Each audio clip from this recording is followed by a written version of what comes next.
And welcome into the Wednesday edition, Robby and Rexrode, 102.5, 106.3 The Game. Big Bank, brought to you by First Horizon, Big Bank Muscle, Small Bank Hustle. Visit firsthorizon.com/get it all. Robby Stanley, Ian Safar here with you in Nashville. Joe Rexrode, fresh off a nice, beautiful appearance with Paul Feinbaum, a terrific beach setting in the background. He shared the program with the likes of Kirby Smart and Lane Kiffin. Feinbaum bringing out the big guns yesterday. Rexrode, a part of that group. Rexrode, good morning. How are you? The good thing is I didn't get muted on the Paul Feinbaum show. That's good. Like I just did there. Yeah, I mean, we all know which segment got the numbers, for sure on Feinbaum yesterday. By the way, did you see any of the Lane Kiffin segment? Oh, I saw basically the whole thing. Oh, yeah. That's pretty good, man. Those guys could be a really weird comedy duo, They really could. Like an uncomfortable, bizarre comedy duo. I mean, I kind of enjoyed the Kirby Smart segment, too. It was electric stuff on Feinbaum yesterday. Led by you. Exactly. Yeah. By the way, sorry, I messed up the grid because it was showing me nothing, and I'm like, oh crap. So just ignore the things that I wrote into the grid. But I will tell you, that totally revamped the grid. Yeah. Just real quick though, I just want to ask you guys if you've seen the movie Step Brothers. Oh yeah. Okay, Ian. Yeah, I have. Yeah. Okay. So we all, and listeners, I'm sure we all are aware of the Catalina wine mixer at the end of the movie. Yeah. So last night was the Catalina wine mixer. It's amazing. Again, I've never been in this thing before. Apparently, it's generally like this every year. It's a huge reception. There's a lot of wine and other drinks, food and all that stuff out on the deck of the pool out right by the beach. And it's like all, it's like media, but it's like like Heupel or Josh Heupel's out there in his shorts, and those guys like shirt on, like, hey, what's up, guys? And everybody's just like hanging out, chilling out, You just randomly say, oh, hey, there's what's his name? Hey, there's who else out there? So one person I saw was Marty Smith, which was amazing. And I wasn't close enough to hear it, but I could just imagine him. He was like, yeah, Commissioner Sankey, you, sir, set the standard for leadership in this country. That wasn't a very good Marty Smith. I've done a better one before. Hey, Coach, you're the gold standard. You remind me of Coach Harbaugh. There you go. But it kicks off, and like Sankey's like, hey, everybody. He's got the microphone, and he's like, yeah, don't worry about what the playoff format is. Don't worry about what the RPI ranking is tonight. We're just gonna have a fun night, everybody. Little thing called the Catalina wine mixer. And then they're blasting, seriously, like yacht rock the whole time, which I was totally into. Like just a whole bunch of like Michael McDonald and Kenny Loggins. It was pretty magical. I didn't know that this was, but apparently this is the veterans. They're like, yeah, man, this is pretty much what it is every year, man. Pretty cool, right? What a day for you. You get the Feinbaum show with a nice beach setting in the background, a little bit of yacht rock later, and then what I like to refer to as the elements of gout for your night. I mean, it's a great day for Rexrode yesterday. Really good stuff. Yeah, but my dinner was red snapper. That's a good. Oh yeah. Not no gout threat there. No shellfish of any sort. So we're good. Yeah, it's good. Speaking of gout, I'm sure that'll come up later with Kuharsky is with us here on the program. He'll be with us in the second half of the program. We will get into the Titans with him. We'll have Seth Emerson from The Athletic joining us at 7 o'clock. We'll get into the SEC meetings, all things college football, and what has been a very interesting week down there to this point with Seth Emerson a little bit later in the show coming up at 7 o'clock. We saw, Joe, the Pacers take a 3-1 lead in that series last night against the Knicks, and the Edmonton Oilers take a 3-1 lead against the Dallas Stars. So, frankly, the conference finals on both sides of things have kind of sucked so far just in terms of the results. You got a whole lot of 3-1 series out there, but we'll see what this ends up looking like. But I think I'm willing to call the Pacers-Knicks series over after watching the way the games have gone, I'm willing to call the Dallas-Edmonton series over as well. Edmonton is just better than they are. Yeah, it's hard to argue.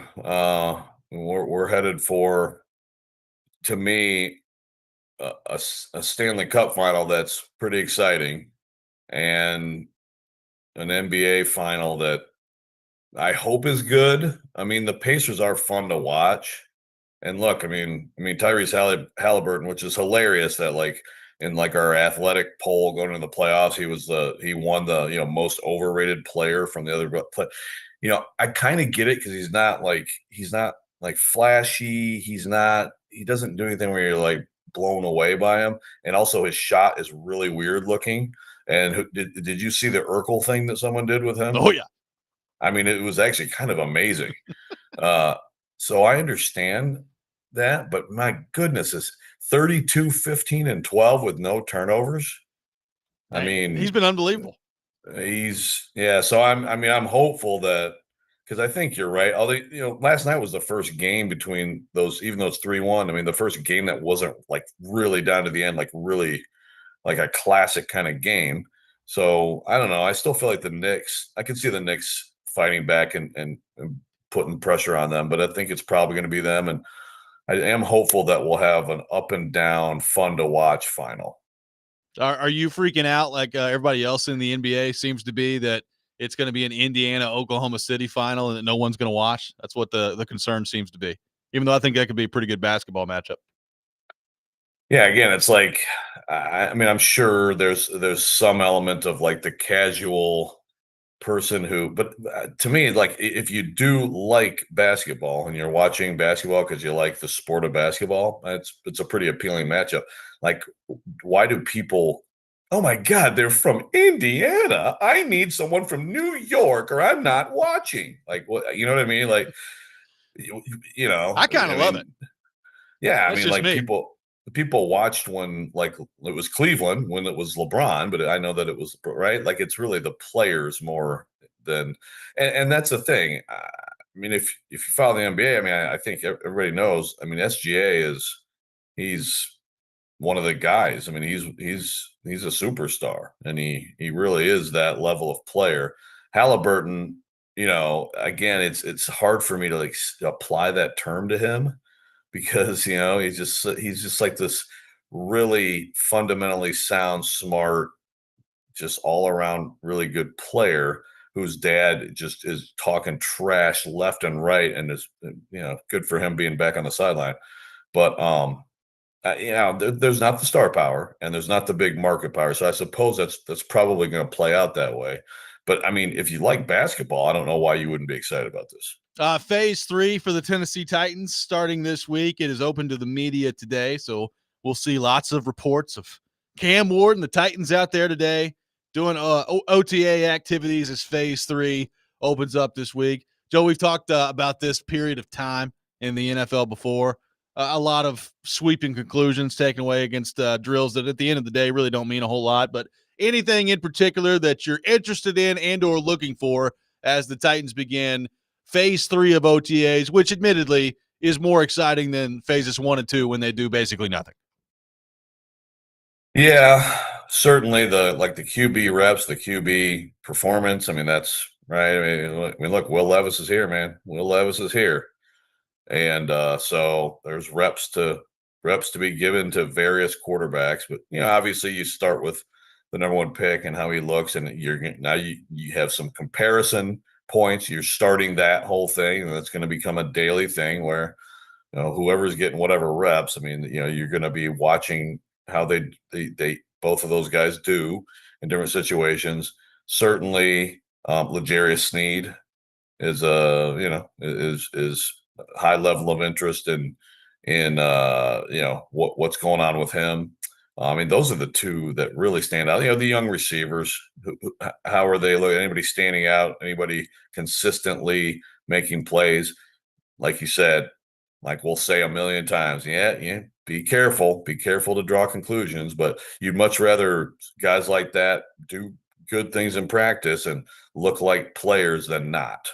How's Johnny Hekker going to do? That's what I'm looking for. If Alio's punt's going to look by the time, OTAs get done here? Do you feel good about, punter?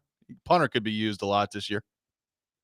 Punter, I mean, that is true. I mean, it's a new era at punter. You got Fossil running around out there. Special teams, baby. I need special teams to be sharp from the jump this year. It was not last year, and it cost them some games.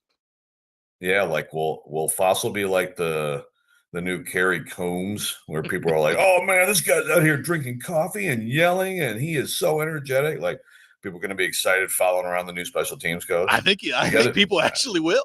I think it's going to happen. I think they might too. So that kind of tells you where things are. But hey, they do need to be better on special teams. Hey, Johnny Hecker's got some pressure on him, man. They got rid of Stonehouse. Sent Stonehouse down there with Craig Ackerman. So, I mean, this is a new era of Titan special teams beginning this year. We'll see how that goes. Joey Sly and Johnny Hecker. Let's watch the specialist. Hey, I mean, the thing is, I mean, they're probably doing their jobs. It's the most pure, like, this is actually what they do in their jobs of anybody else, right? That's true.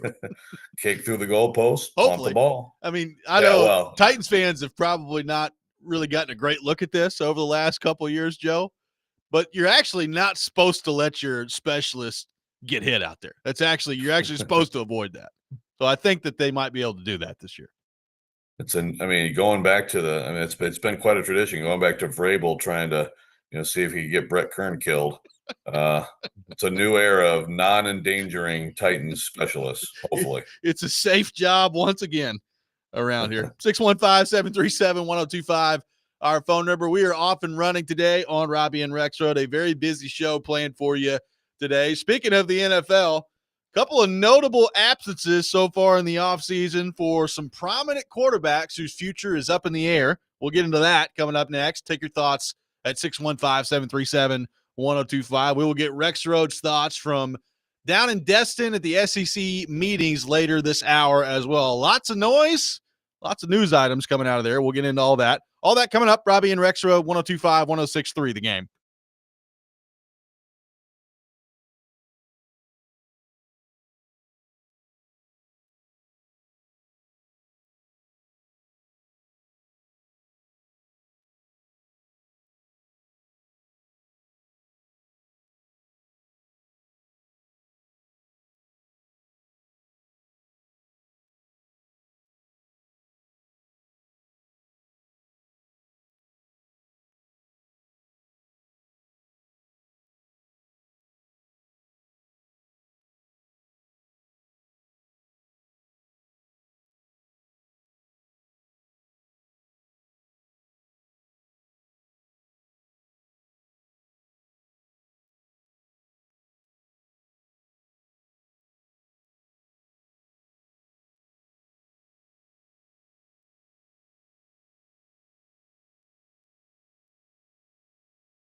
The Falcons haven't really budged at all this offseason on the idea of simply unloading him for nothing. Raheem Morris saying that no, Kirk Cousins was not there. He was not in meetings. He did not see him at OTAs. And clearly we can see the writing on the wall here. Michael Penix Jr. is the starting quarterback moving forward. Kirk Cousins doesn't love the idea of that at this stage of his career, regardless of the money that he is currently guaranteed. So, of course, we know where this ultimately is headed. They will look for a trade suitor at some point, even though at this point the Atlanta Falcons are holding firm and making very clear they are not just going to unload him for nothing. They want to get something in return.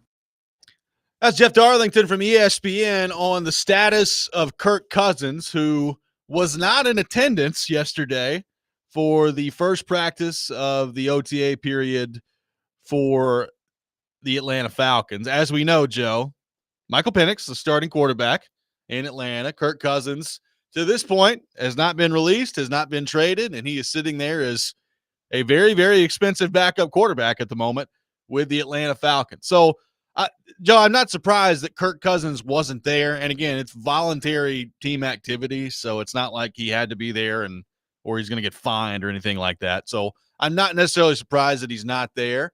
I am interested to see, is there a resolution to this that's going to happen before the season? Or as you look around the rest of the league right now, is it probably going to take, a starting quarterback going down somewhere for a team to actually make a trade for Kirk Cousins to come in and be your quarterback? I mean, it is almost June, Joe, and he's still on the Atlanta Falcons roster. So what do you make of where things currently stand with Kirk Cousins and the Falcons? And is it actually realistic to think that he's going to be a starting quarterback somewhere else in the league this year based on where things are right now? I've been looking at Rodgers in that situation as the big, companion question there. So short of that, certainly someone could get hurt, and then I wouldn't be surprised at all if somewhere along the way Kirk Cousins is starting football games this season, either in Atlanta, because Penix does have a pretty extensive injury history in college, and you hope he doesn't get hurt, but that's possible, or like you said, somebody else out there. But I think it's Rodgers and the Steelers. That's got to be. Cousins got to be sitting there like, come on, Aaron, just go into that cave and stay in there, buddy. Come on, you want to surf, And that's his, and that would be not terrible situation, I think, for both sides if it turned out to be Cousins and the Steelers. But obviously the flirtation or whatever the heck is going on with Aaron Rodgers continues. Well, the Rodgers part of it is still ongoing, right? So he still hasn't signed with Pittsburgh. It is almost June, and he is not signed. And this pursuit, I remember the report from Florio, Joe, that it was like the second day of free agency, and it's like, it could be final today. Like, it could be done today with Aaron Rodgers going to the Pittsburgh Steelers. And here we are with the calendar about to flip to June, and he still has not signed yet. Terry Bradshaw did a radio interview yesterday, Joe, and this is what he said on Aaron Rodgers, quote, "It's a joke. That to me is just a joke. What are you going to do?" Terry Bradshaw said as a pop-up comes up on the screen. "Bring him in for 1 year? Are you kidding me? That guy needs to stay in California. Go somewhere and chew on bark and whisper to the gods out there," was the quote from Terry Bradshaw on Aaron Rodgers. So it sounds like Terry Bradshaw is not a huge fan of what Aaron Rodgers has done and the idea of him taking this long to sign with the Pittsburgh Steelers, Joe. I like it. Chew on some bark, man. That's a new one. That is a new one. Yeah, well, so is Terry. Look, the bottom line is, Terry, like, it's a quick fix. Like, right now you're in the Indianapolis Colts model, at QB. So is he okay with Cousins being the QB? I guess maybe the Steelers should ask him. Yeah, maybe so.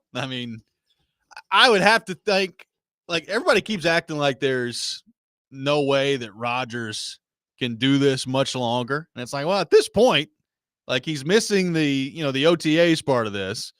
At this point, I guess as long as he's in there by camp, it doesn't really matter, right? It's not like if he signs in 2 weeks, it's going to be that much different than him just coming in at training camp at this point. So I guess that's what I would expect to happen. I don't think he's retiring.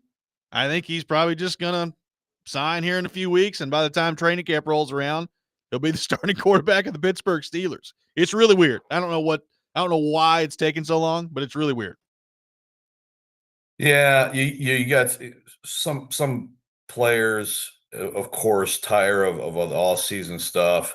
I remember back in the day, Barry Sanders basically was like, "Man, I'm not doing training camp," and it was just like, "Yeah, you don't really need to. We'll see you week one. He might be out there a little bit, but that's understandable." I just think with a quarterback, seems like these reps have some value. Seems like being in the building, being around people, if you're supposed to be all of a sudden the leader and all that, seems like there would be some merit there. And also seems like Mike Tomlin might want his very high paid quarterback to be around to get to know him a little bit better. I know that they know each other some, but it has to be, unless it's something beyond that and that he's really considering just getting out. I think it's probably just like, yeah, I'm just not doing this crap. This stuff is, I'm too good for this stuff. I'm not dealing with it. I'll see it can't.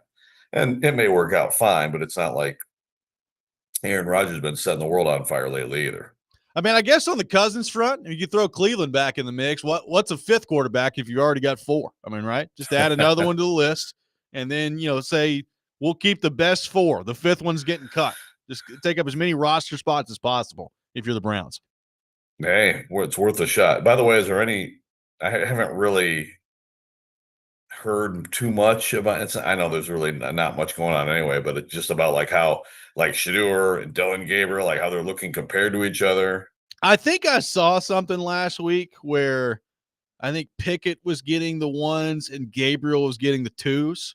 So I guess it was Sanders and Flacco after that. I don't know. Like I think carrying four quarterbacks is just in today, and like four significant quarterbacks, right? Like it's not like it's just some random dude out there. Four significant, well-known quarterbacks that you're carrying. It's just, but again, that's what happens when your owner steps in and makes a draft pick for you, which clearly he did with Shedeur Sanders. And if that's how the reps are going and you're Joe Flacco, what are you doing? What are you doing? Yeah. I understand a couple of years ago it was a heck of a story, him coming off the couch, and obviously he and Stefanski have a good thing, but it's like, if that's how it's going to be, I just wonder if he is going to want to hang in there. Plus, I don't know. Call me crazy. I just can't buy Kenny Pickett as a viable starter in this league at this point. No, I can't either. I mean, look, frankly, I don't know if they have a good option as starting quarterback, right? Like you're talking about Flacco, who's 40 years old, who caught magic in a bottle a couple years ago. And then, by the way, the end of that season was really bad for him. Like the playoff game, he was terrible in that game. So you have to keep that in mind. And he was not that good last year with the Colts. You've got Kenny Pickett, and everybody's talking about his hand size again. Did you see that photo floating around a couple weeks ago, like the comparison of Kenny Pickett's hands and then Joe Flacco on the other side? Like it's pretty different. No. We're back in Kenny Pickett hand size conversation in Cleveland. Oh, wow. So you got that going on. Baby hands is back. And then you got Dylan Gabriel. Cheek size. Who personally I think was significantly overdrafted in this draft. And Shedeur falling to the fifth round and everything that comes with that. So I don't know that they have a great situation anywhere to be their starting quarterback right now between all four of them. I'm Team Shedeur. Just why not, man? I am saying that somewhat jokingly, but I'm actually serious. Like I actually think he will emerge as the best option. Put me down right now. Put me down for Shedeur. We very well could get Cam Ward versus Shedeur Sanders later this year, late in the season. That's an exciting prospect. I truly wouldn't be surprised if by then that's where it is. Just the whole thing, the Gabriel thing about it is just the one that really blows my mind, Yeah. And then turning around and drafting Shedeur Sanders 2 rounds later. And with a look of very sad. Very thrilled the entire front office looked on that pick. Good stuff from the Cleveland Browns. 615-737-1025, our phone number. Joe Rexrode doing the Lord's work down in Destin at the SEC meetings. Does he feel better after our conversation yesterday that maybe the SEC is going to provide some resistance to the Big Ten? We'll get into that coming up next. Robby and Rexrode, 102.5, 106.3, The Game.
Robby and Rexrode brought to you by First Horizon. Big bank muscle, small bank hustle. Visit firsthorizon.com/getitall. Live from our Busy Bee Plumbing, Heating, and Air Conditioning Game Nashville studios. Home of the $99 yearly Beehive membership, where the buzz is always about great service. Joe Rexrode down there in Florida, where the SEC is having their spring meetings. Joe, lots of interesting stuff coming out from down there. We're going to touch on a lot of it throughout the show here today. Again, Paul Kuharsky will be with us in the second half of the show. We'll get into a lot of things with the Tennessee Titans with him. Seth Emerson from The Athletic joining us coming up at 7 o'clock. So an interesting dynamic down there right now, Joe, in terms of the college football playoff discussion. We talked yesterday on the show about what the Big Ten is kind of looking for right now with the automatic qualifiers of the SEC getting 4 automatic bids, the Big Ten getting 4 automatic bids, and expanding the playoff to 16. Some different thoughts yesterday from the SEC, and it seems like, Joe, there's a little bit of kind of a disconnect between some of the athletic directors in the conference and some of the coaches in the conference. Now, according to Greg Sankey, a lot of the conversation around the coaching part of it yesterday, Joe, was about what I guess they're calling the 5+11 model, which is the 5 conference champions and then 11, at-large bids, totaling up to 16. And as Lane Kiffin called it, he said he'd just prefer a model where there's just the 16 best teams and you go at that point. You had Florida's athletic director, Scott Strickland, get up there, and Texas A&M, Trev Albert, got up there and start talking about the automatic qualifiers. And basically what they said, Joe, was if you had the automatic qualifiers, it would be a lot easier for the league to adopt a 9-game league schedule at this point. So as you sift through all of this, do you feel any better today about the idea of maybe the SEC looking around at the Big Ten and saying, yeah, thanks, but no thanks, we're not doing your automatic qualifier stuff? Where do you stand on kind of where things are right now in those discussions with the college football playoff, which, by the way, they've got to determine the format for the 2026 by December the 1st? I feel better right now, and honestly, not until Sankey talked yesterday did I feel this way. But as the day was going on, the coaches were in these meetings. Clearly, there's some coaches that feel this the way anyone who's a competitor should feel about the 4-4-2-2 automatic bid crap, which is, what are we doing? We already have the advantages. Again, we, being the SEC, we don't need this. The Big Ten needs this. The Big Ten wants their 5 and their 6 to have a chance at the playoff at the end, but their 5 and their 6 is probably going to stink. Ours won't. Our 6, 7, and 8 could be really good. So we talked about this yesterday. I'll reiterate with ADs, the difference between the ADs and the coaches right now, and there's always a difference, but the ADs are looking at this huge picture and trying to retain their, non-revenue sports and get everybody paid whenever the settlement is finally approved. And the certainty of the 4 bids, knowing that there's not going to be some random year where your league only gets 3. And so then that impacts the budget. There's attraction to that. And I get it, but you know what? Screw that. I mean, it's just like, I'm sorry, but like, if you're an SEC athletic director, you're going to be fine. You're going to have in a 16, the SEC is not going to me, ever going to be less than 4. There's no way. Now the Big Ten might, there might be a year where, Clemson, Belichick's Tar Heels, who knows? NC State, whatever, like where the ACC actually has more quality teams than the Big Ten. And so that's what the Big Ten is trying to.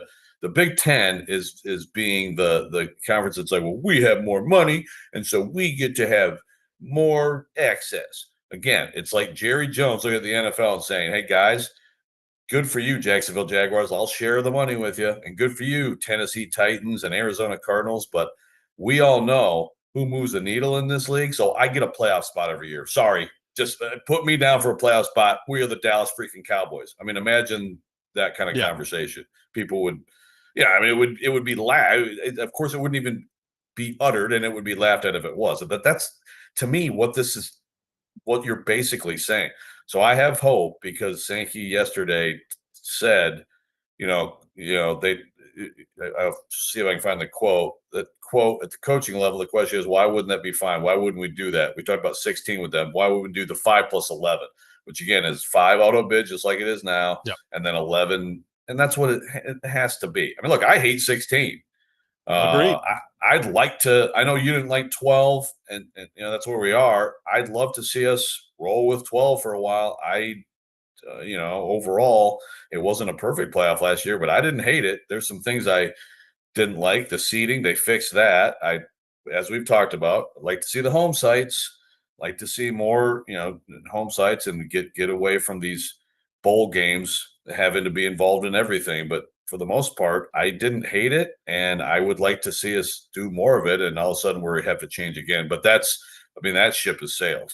I mean, I'm kind of on the Kiffin part of this. Like, I'd rather you just rank them 1 through 16 and go. That's kind of what I'd rather see them do. I know they're probably not going to do that. Like, I mean, then you get into the conference championships and what does it actually mean and all those things. And there's always going to be some level of subjectivity here, right? I mean, you've got a committee. So there's automatically going to be some subjectivity when it comes to who's making the playoff and who's not. So certainly that's going to get highlighted if you're just trying to rank them 1 through 16 and go at that point. But what I will say, Joe, is at least this looks like it's going to be a legitimate discussion, a legitimate argument, rather than the SEC just coming out there this week, Joe, and saying, well, I think we're all on board with the Big Ten's plan, and we're going with the automatic qualifiers, and that's what we'd like to see happen.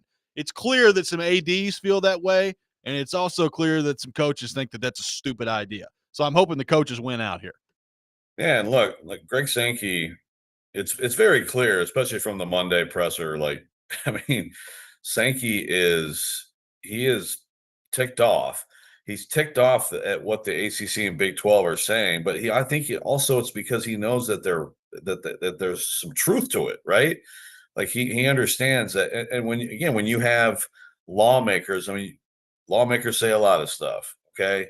By the way, I see Tommy Tuberville is running for governor of Alabama. Congratulations, Alabama. But lawmakers say a lot of stuff, but you do have lawmakers out here saying, okay, well, if you try to do this automatic bid stuff, I'm looking at collusion. Again, a lot of it is bluster, but there's going to be a lot of blowback for that model, whereas it won't be nearly as much of the 5+11. And I'm with you on the 16, but even in the basketball tournament, I like auto bids. I like that there to be something there to lock yourself in if you can win your league. I mean, the whole problem again is when your leagues are this big, you have totally imbalanced schedules, and then what are you doing with a championship game and tiebreakers and all that stuff? I mean, it's really expansion continues to be the thing you look at and say, this is you have made this so unwieldy and so difficult to figure out, but I just think a lot more people, I know personally, I can stomach a 5+11 auto bids, and I'm hoping cooler heads prevail. I mean, you got Scott Strickland out here though, talking to the Florida AD, talking about how, we need to get rid of selection committee. Okay. So are we going back to BCS? What are we doing? Yeah, dust off that BCS computer, or, again, like it's not the NFL, dude. I'm sorry, but like, it's not just like the standings put you in the playoffs. I mean, if you want to break away and create NFL light, maybe that does happen someday, but it's not there now. Well, and I got to thinking about this yesterday after the show, and it made me like viscerally angry thinking about it. Like just the idea of these stupid play-in games to get into this 16-team playoff at the end of it, like we're in some NBA in-season tournament or something stupid like that. Like I just think like the more that I think about how gimmicky like the Big Ten part of this is trying to make it, the more it pisses me off, quite frankly. Me too. And Tony Petitti is just sitting there, doing whatever. He's on the beach while Sankey talks every day to the reporters about his stupid plan. I can't. I've talked to some people down here who are like, yeah, I mean, that could be kind of cool. I'm like, really? And the thing about that is, the playing games only work if you have the auto bids. Yeah. Right. So to me, it's just a big pile of poo to just put in a bag and sling into the ocean. I mean, it's like you put those two things, they must go together, and just get rid of them. And please, let's not speak of it again. So I have more hope right now, but certainly it's not done. There's another thing that one of the ADs said down there yesterday that also makes me mad. We'll get into that coming up next with Rexrode. 615-737-1025 is our phone number. 615-737-1025. Robby and Rexrode, 1025-1063, the game.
Tune in to 94.9 The Fan today as the Nashville Sounds take on Indianapolis. Pregame beginning at 5:20. First pitch at 5:35. Coverage also available on the Game Nashville app and at theGameNashville.com. Sounds baseball on 94.9 The Fan, presented by Twin Peaks and Family Leisure. We'll have Seth Emerson from The Athletic joining us at 7 o'clock. We'll get into all things college football with him as well. Joe, Scott Strickland said a lot of things yesterday, AD at Florida. And another thing he said that caught my attention and maybe just say, really, dude, come on. This was the quote that he had about not really being able to support a 9-game league schedule unless there is guaranteed playoff access for the SEC. Here's what he said, quote, "That's hard for me. There's not a sport that our league competes in where less than half of our members are not in the postseason, except for one. And it happens to be the one we all pay the most attention to. Last year, 3 of our 16 teams were in the playoff. I think that's a problem systemically with the structure of what we're trying to do." So that was the quote from Strickland, to which I say, yeah, you're right. There's not a sport where it's less than half our members in the postseason. You know, the men's basketball tournament's got 68 teams in there, Joe. We're talking about a 16-team playoff. So, yeah, you're probably not going to get 10 SEC teams in the playoff, nor should you. Like, I heard that quote, and I was like, that's why you don't want to go to 9 games, is because you don't have more than half the SEC teams in the playoff? I was like, this is just all dumb posturing. And this is, again, this is where ADs have their agenda, and I understand that, and they're more concerned about the money part of this than the fan is, and I understand that.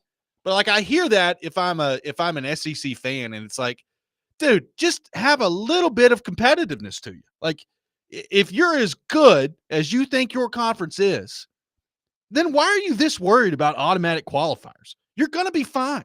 The SEC is going to get plenty of teams in the playoffs, with or without automatic qualifiers.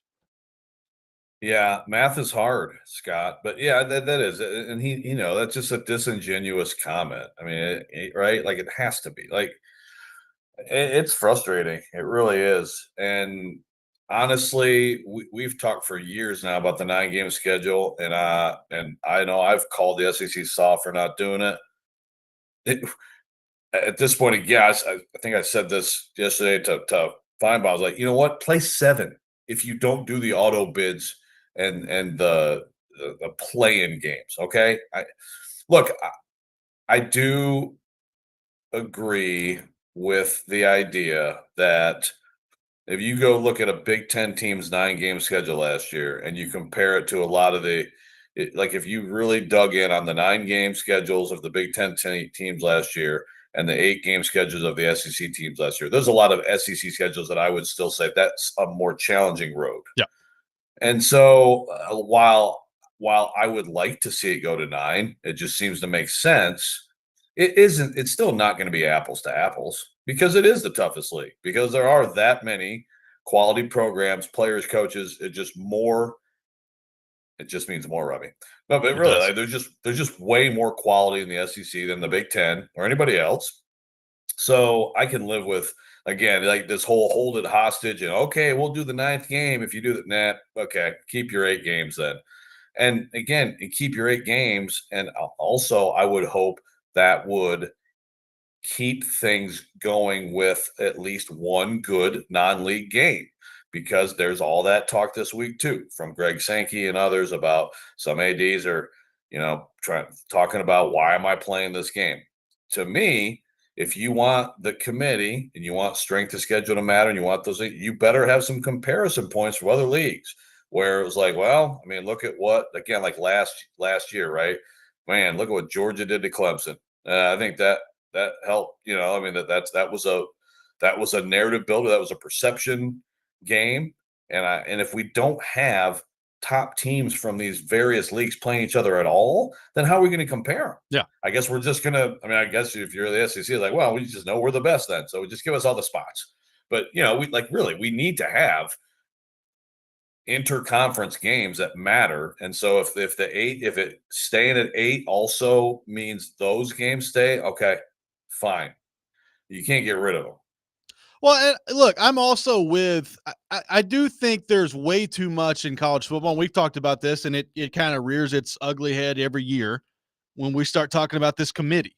The committee, when it comes to selecting teams for the college football playoff, is not consistent with their criteria. I mean, forget week to week, or excuse me, year to year. It's usually week to week sometimes they're not consistent with their criteria. So there's always a level of subjectivity that goes into it. And I do think sometimes we get caught up way too much in record, right? And you are what your record says you are. And sometimes that's not true, right? Like there's a difference between, a 10-2 team that runs its way through a hefty strength of schedule in the SEC and then what Indiana did last year, right? Like there's a difference between those two things. And I think it involves a little bit of nuance when you look at teams and their strength of schedule and the way that they play. And there's a lot of discussion last year about that. So yes, like I do think the strength of schedule part of it, you've got to factor that in when it comes to making your decisions. And it's not just as simple as, well, this team was 10-2 and that team was 11-1. So we're going with the 11-1 team. Like it shouldn't be that way. But like I also think part of college football and what I've talked about the whole time in this entire playoff discussion is part of what makes college football great is the regular season is unbelievably important, right? Like each game is incredibly important. And I still think we're going to see that go more and more by the wayside as playoff expansion continues to be highlighted here. So that part of it, the subjectivity of it, is going to continue to be a big part of this thing here. And as you said, Joe, like if they want to dust off the BCS computers, go ahead. But I don't think they're going to do that. And I don't think deep down anybody really wants that. Yeah. No, look, no, and the committee just has to be better and more consistent. And I know it's easier said than done. But like a huge part of why we're here right now is because of what you just said, Robbie. It's because of last year, and it's because Indiana and SMU got in, Yep. and Alabama and Ole Miss, South Carolina didn't get in. But look, Alabama almost got in at 9-3. They were right on the verge, Yep. and Indiana was 11-1. So you can't tell me that like they're just looking at record. If they were just looking at record, then those teams would have no chance. They would not even have been where they were. They did get rewarded for their good schedule. They just didn't get rewarded enough. And you know what?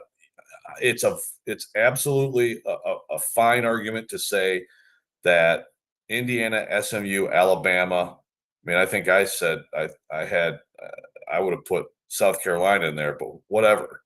Those are all fair arguments for all those teams. It was close, but because the SEC got left out, I think that's why we're here right now. Because but let's step back. Like you can tweak this. We can make sure that strength of schedule. I mean, it has to matter because again, we're not going to have these games that we want to actually watch if it doesn't matter. So if everybody realizes that, I'm pretty confident that like the selection committee can be, reminded and told over and over again that strength of schedule has to matter. But it's like the whole Indiana thing last year. I mean, they killed everybody they played.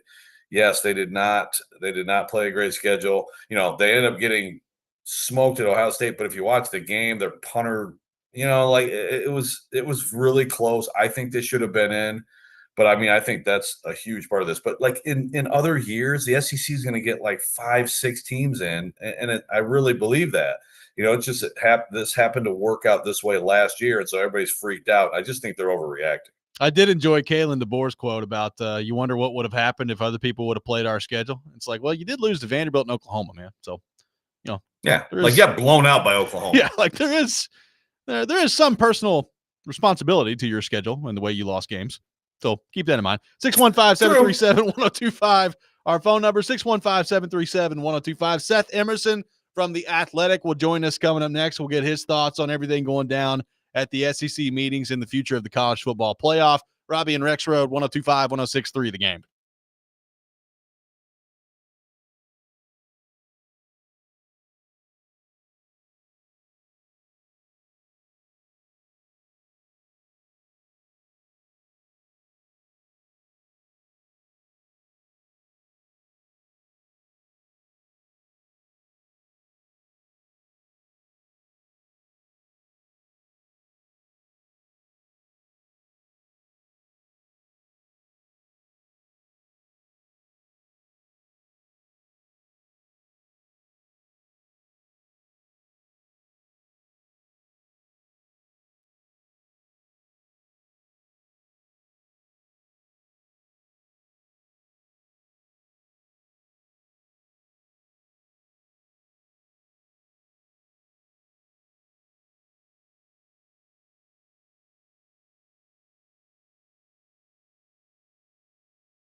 Hour number 2, Robby and Rexrode, 102.5, 106.3 The Game, brought to you by First Horizon, Big Bank Muscle, Small Bank Hustle. Visit firsthorizon.com/get-it-all. Robby Stanley alongside Joe Rexrode, Ian Safar here with you on this Wednesday morning.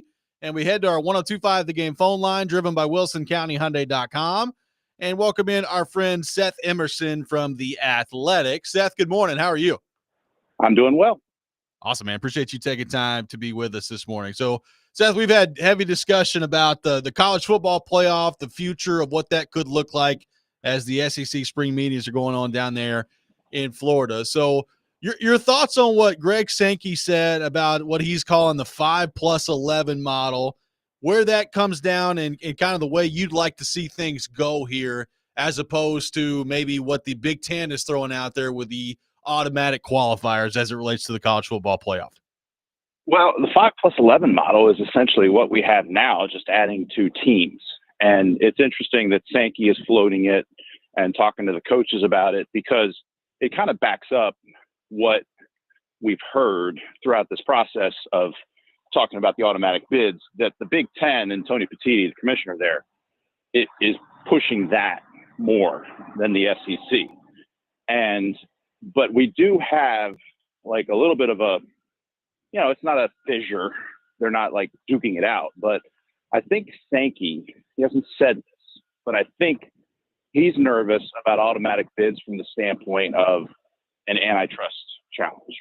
And you've already seen at least one congressman that I've seen like say he might call a hearing about it. I think there's a part of Sankey that, like, for the good of the game, thinks that the automatic bids wouldn't be a great idea. But the athletic directors in the SEC clearly like the idea.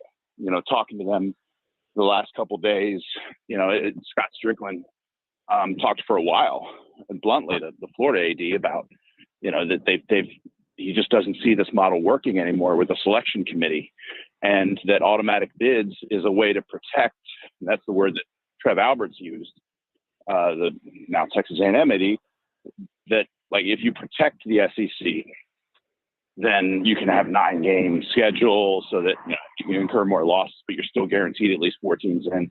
So it's interesting what's going on, where that you really have the commissioner on one side and the league's ADs on the other, and you kind of wonder where the presidents end up, and that could be the swing in what the next playoff model looks like, is the SEC presidents. Yeah, it makes me mad every time like I hear this, like protection, things like the Strickland was saying yesterday, Seth, because like as you and I, we talked and we've all been talking about all this stuff. I don't think that they need the protection. They're going to be fine. They're going to have more than 4 teams in most years, especially if you go to 16. But I feel like I guess what Sankey said yesterday, and I think it also seems to reflect some of the views of the coaches, Seth. I guess I have more optimism that the automatic qualifier plan and which of course comes in tandem with the playing game idea. I hate both of those ideas. I'm more optimistic that they're not going to happen. My question for you is, if they don't, and if they do go, 5-11, what do you think becomes of championship weekend? Do they start the playoff early? I know that there's a lot of different ideas about what to do with a 16-team bracket too, but how do you think that looks in the SEC and elsewhere? That's the question. What happens with championship weekend, and what happens with the 8 or 9 game schedule? They're both intertwined. If you want a 9-game schedule, you want the SEC to get the automatic bids, because that'll happen. If they don't get the automatic bids, then it might be a coin flip on whether it's 8 or 9 game schedule. The championship weekend idea probably goes by the wayside. I mean, I disagree with you. We talked about that yesterday. I think the championship weekend, the play-in games, is fun. I think that would be exciting. But there's no reason to do it if you don't have automatic bids. It would just be a 9th or 10th conference game for these playoff contenders, where there would be risk for everybody, and you'd have more injuries, like needlessly. So I think that goes by the wayside if there's no guaranteed bids. The 8 or 9 game schedule, it was interesting that Greg Sankey said yesterday that they have a mechanism within the 8 game format to play the so-called secondary rivalries. We've been assuming all along, because that's what they've been saying, that if they stick with an 8 game schedule, Tennessee, Alabama won't happen every year. It'll be twice every 4 years, because everybody will just get one permanent rivalry. Tennessee gets Vanderbilt, Alabama gets Auburn. And Georgia, Auburn, Texas A&M, would not be, every year. Well, Sankey just kind of, as a by the way, said yesterday that they have a mechanism in the 8 game format to actually make those games happen every year. It'll make it less clean. It'll make it more complicated. So you'll play some of these other games like twice every 5 years instead. But he's now saying that they can do that, which I don't think it's any accident that it's happening after a year where they saw the ratings for those games, like especially Texas A&M, and said, whoa, we can't be playing that like twice every 4 years. So does that mean that Sankey thinks that they're going to be stuck with an 8 game schedule now? Because he's been in favor of 9 games, but he's getting so much pushback about adding 8 more losses for his conference because they'd be playing each other with a 9th game. When they got penalized, the SEC did, by not having enough, only having 3 teams in the playoff. So now, obviously, there's a good case to be made for they only deserved 3 teams last year. That's luck of the draw. So you certainly understand when people are saying, well, stop complaining. That's just kind of the way the cookie crumbled that year. But go to a 9th game. ESPN is willing to pay a little bit more for that now, but I don't know that that's going to end up being the difference. Talking to people here, I get the impression that if SEC teams continue to, it's more important that they play marquee non-conference matchups than just play a 9th SEC game. That's what ESPN wants. They want Texas, Ohio State, LSU, Clemson, Georgia, Clemson. Georgia is scheduled to play Ohio State in the future. I know Tennessee, has and does have those kind of games matched up. They'd rather have that than a 9th game when it's like, Georgia, Missouri, or Tennessee, Mississippi State, that kind of thing. Not to disparage, but doing that. So if they are able to keep those important rivalries played every year within an 8 game schedule, I think they're going to end up doing that if there isn't guaranteed bids in the playoff. But of course, I've covered the schedule saga for years, and every time I think it's going to be one way, something holds it up. So who knows? Seth, you brought up Scott Strickland, the Florida AD. One thing he also said yesterday was, quote, a committee is not ideal to choose a postseason. I question whether it's appropriate for college football. So what do you make of those comments? And do you think there is actually more ADs that feel this way? Is there a conceivable scenario somewhere down the road that this is all determined by something other than a committee?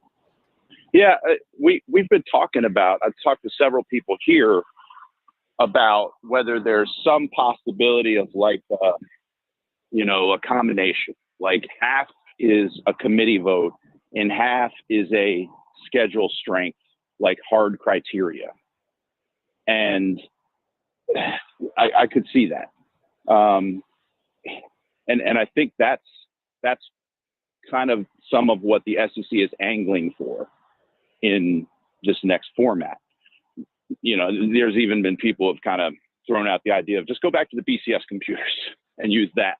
But I think there's a reason we went away from that, because there were too many years where it was like, hey, hold on. That says one thing, but it's really the other. And we could say, well, if they go to 16 teams or even 14, who cares if the computer formula is, leaving off the 15th and 16th teams? That doesn't really matter. Well, yeah, I mean, to everyone other than those extra teams that get left out, sure. But within that, the seeding, there would be like, what if 1 year, like the AP poll or, the common sense, what everyone kind of agrees poll looks completely different from what like a computer poll looks like. The number one team is number 8 and ends up getting seated there. That kind of thing. So some kind of combination, like where you put the numbers on one side, and then the committee can kind of look at the numbers and maybe say, I don't know about, blah, blah, blah. But, ultimately where you land when you have these conversations, there's not going to be anything that's perfect. And that was something that Scott Strickland was getting at. And he's really thoughtful in his comments. And, I hate that sometimes, because Strickland is so accessible and he really thinks this through, and he patiently answers our questions. And when he's ducking a question, he tells us he's ducking it. I hate that a lot of times, like, the single comment gets out and people start attacking him when he really has thought things through. And what he did yesterday is he kind of outlined that, like, look, there's a reason the pro sports don't have selection committees, but the pro sports have like a finite amount of teams. They have 32 teams, divisions. People play each other, certain amount, blah, blah, blah. In college football is just spread out. And you're just never really going to have a perfect system. And you can have selection committees in the other sports, basketball, I'm seeing it in baseball and softball. And, people disagree a little bit with seeding and the 65th and 66th team getting left out. But, it's so, that's so many teams, and they play so many more games. Football has so many less data points, because you've got 12 regular season games. Teams in their own conference don't play each other. And it's just going to be subjective all the time. And there isn't a great solution. There really isn't, until they go to the Super League. And even then, people are going to argue, and people aren't going to like the Super League for good reason too. So it's part of what makes college football a mess, but it's also part of the charm of the sport too. Yeah, real quick on that idea, that's why, whatever they do with the selection committee, but that's why we have to have these non-league games, right, Seth? I mean, like, how are we comparing leagues if we don't have any of the best teams playing each other? Well, if you think back, like, some people love the 2020 season, other than everything else that's happening in 2020, because the SEC played 10 league games. Okay, right. But nobody played non-conference games. So if you did, the more conference games you play, the less chance for non-conference game and the less data points you have. And like, sometimes that can be deceiving, but in 2023, remember, like, the first couple opening weekends, the SEC kind of got killed, and it was still like, it's early or whatever. And then, like, the SEC didn't have a team in the national championship. Now, it was pretty close. Alabama and Michigan were right there with each other in the Rose Bowl at the end, but still. And then this year, there were kind of some, it wasn't as bad, but there were still some underwhelming opening weekend games.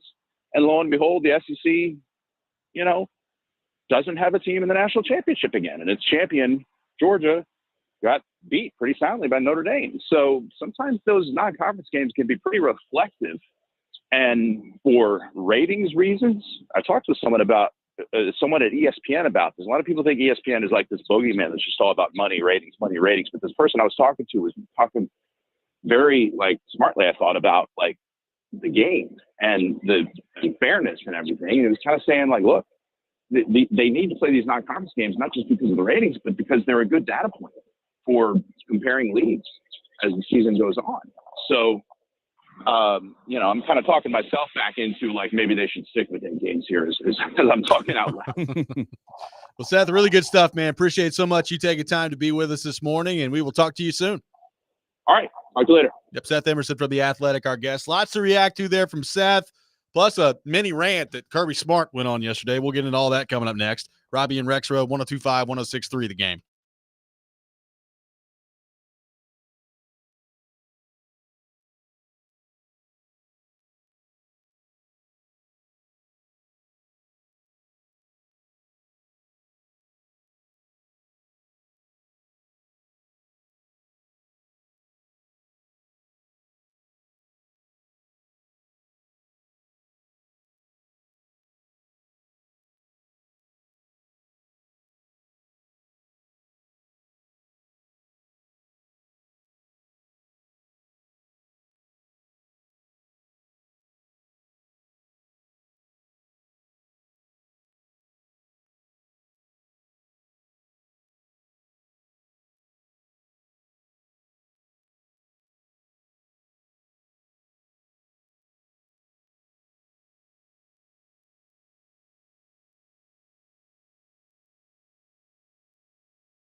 The PFL World Championship semifinals are Thursday, June 12th at Municipal Auditorium, and you can be there. Text in the keyword MATCH to 615-737-1025 to be entered to win a pair of VIP ringside tickets. Visit pflmma.com/schedule for more details. Robby and Rexrode here on 102.5, 106.3 The Game. Paul Kuharsky will be with us in the second half of the show. We'll get into all things Tennessee Titans with him. Appreciate Seth Emerson for being with us on the program. Joe, another interesting discussion yesterday that Kirby Smart had at his media session. And I feel like it's probably good to play the entire thing, his entire answer about the transfer portal, the window, and kind of the discussion around that. Here's what Kirby Smart had to say yesterday down at the SEC meetings. On the portal window timing, Coach Elko was just in here and he made the point, he doesn't understand why anybody would want to look at a portal window after the spring rather than after the winter based on the professional models and what's worked. Where do you stand on that? And what would be the argument to do it after spring instead of? Well, I'm so glad you asked. I didn't get to talk to Elko. I was getting ready to talk to him. I did talk to Clark Lee. I think of this meeting, and I think everybody in this room is 8 or 9, SEC championship or not, settlement. The biggest decision that has to be made in college football right now, by far, to me, is when is the portal window and is there one or two?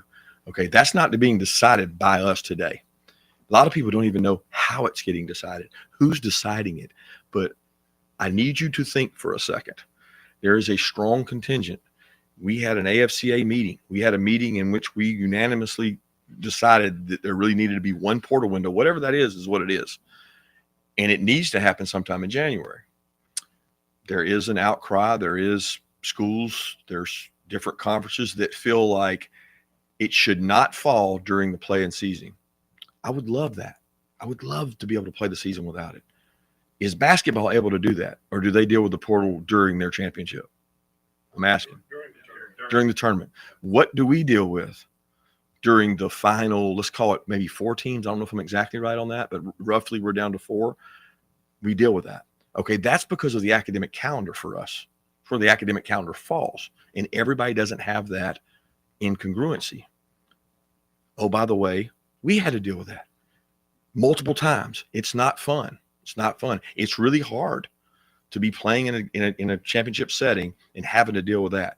But when I brought that up as a complaint or a problem, it was told to me, there's no crying from the yacht. That was Kirby Smart yesterday, Joe, talking about the transfer portal windows and how beyond anything else, that is by far the number one thing that has to get solved. What'd you make of what Kirby Smart had to say there? Yeah, I mean, I don't disagree with a lot of what he said, but it's like by far the biggest issue in college football is, are we going to have 4 alternate uniforms or 5? I mean, it's not that trivial, but there are bigger things going on. Yeah, he's very passionate about that. He went on Feinbaum and talked a lot about that too. And then even like off the air, and I understand, look, the idea of, I love the yacht thing, by the way, which worked out perfectly with the Catalina wine mixer last night. Good stuff. But yeah, I do I do agree. Like the windows need to be figured out. And also it is problematic, certainly for a team still playing and things like that, but also even for players, they should be able to, if they're going to go to new school in January, things like that. So it's one of many issues going on. I mean, it is, but it is his quest right now. He's fired up about something. Yeah, you get Kirby fired up, and boy, I tell you what. So it's really interesting to hear who is making the decision. Is it really that chaotic that we don't even know who is going to do what when? This week, there's going to be all these discussions. This week's going to end, and there's not going to be any definitive, here's what we're doing, here's what our plan is. It's going to kind of leak out a little bit, and hopefully it'll be hopefully today there'll be a little bit more, even like yesterday, a little inkling, even more of the, that auto bid thing. Yeah, that just didn't really hit. But I mean, I think sticking with the 8 game is also, as Seth was talking about, also something that we're probably going to be I'm guessing talking about, and you know what? I that is a sacrifice I'm willing to make personally. I would agree with that. I also like purely from a college football fan standpoint, like I understand the transfer portal window for coaches and the way that it's currently set up where there's all these different windows where players can leave is really annoying. I like purely from a college football fan standpoint, like get like one window, maybe two. But like the spring window, and even take the Nico stuff out of it because I mean that was kind of the extreme example here in Tennessee. But like the idea that there's all these different transfer portal windows, and in the spring when you're trying to build your team for next year, and the calendar is about to flip to April, that people can just walk out at that point, and you have to change the makeup of your team within a span of like 4 months. I think that's dumb. So like, there's got to be some way that you can solve that part of it moving forward. I don't know if I'm with Kirby Smart that it's the number one issue in all of college football is like the portal window and when the windows are, but it is problematic. They got to figure that out. The number one issue in the world, perhaps. No, yeah. No, look, again, if we're gonna professionalize things, which is what is happening, then one free agency period, right? Yeah. I mean, that's just logical. And also, again, it's like Zakai Ziegler's lawsuit. A big part of that lawsuit is his lawyer saying, look at the average amount of time it takes to finish a degree. So these students should be looked at in terms of 5-year students. That's fine. So if academics are going to be part of this, and they should be, I mean, this is still higher education. I mean, as far as I know, like maybe it's someday someone's going to be able to sue and say, I don't have to be a student. I just get to play college football. But as of now, it is college athletics. It is college. And so to me, that portal window makes no sense in terms of the calendar of college too, right? Like, do you not have to take classes, like get into your class? Like, it's just, so I think that the window, now, of course, the problem is between semesters, then that's when you can get into the window open when a team is in the playoff, but it's not going to be perfect. But you got to have one, I believe. 615-737-1025 is our phone number. 615-737-1025. We will get back into the Titans coming up next. Take your thoughts on our phone and text lines, driven by WilsonCountyHyundai.com. Robby and Rexrode, 1025, 1063 The Game.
Welcome back in, Robby and Rexrode, 102.5, 106.3 The Game, brought to you by First Horizon, big bank muscle, small bank hustle. Visit firsthorizon.com/get-it-all. Live from our Busy Bee Plumbing, Heating, and Air Conditioning Game Nashville studios.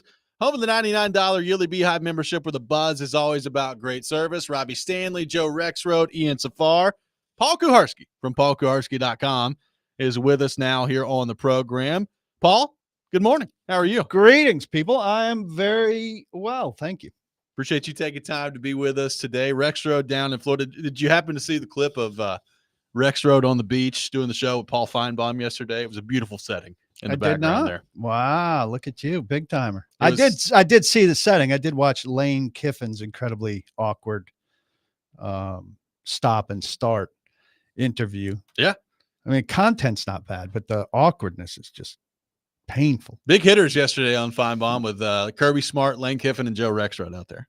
Wow, Joe, congratulations. Exactly. You finally made the big time. Well, look, I will say. I mean, I've been on Feinbaum many times, but thanks. Yeah, no, congratulations. I have many leather-bound books. Humble yes, it's about I mean, this is big that Joe broke through from New York to the Gulf Coast, which is much more his speed. I mean, he unwisely went out on the mean streets of New York after the Knicks blew a giant lead. Yes. It's just not took his life in his own hands. Place for a Midwestern Southern guy to yeah. Be. I advised him against it, and he went out there anyway. It was very scary. All the dorky Knicks fans who were crying and trying to watch my phone. Dorky Knicks fans. What's happening? Who would kill you with their pinky. I know. So it's I'm glad you're gladiators. It's just a bunch of gladiators with chainsaws in New York.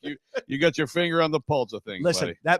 that big city could eat you up in a second. So I'm glad you made it out of there.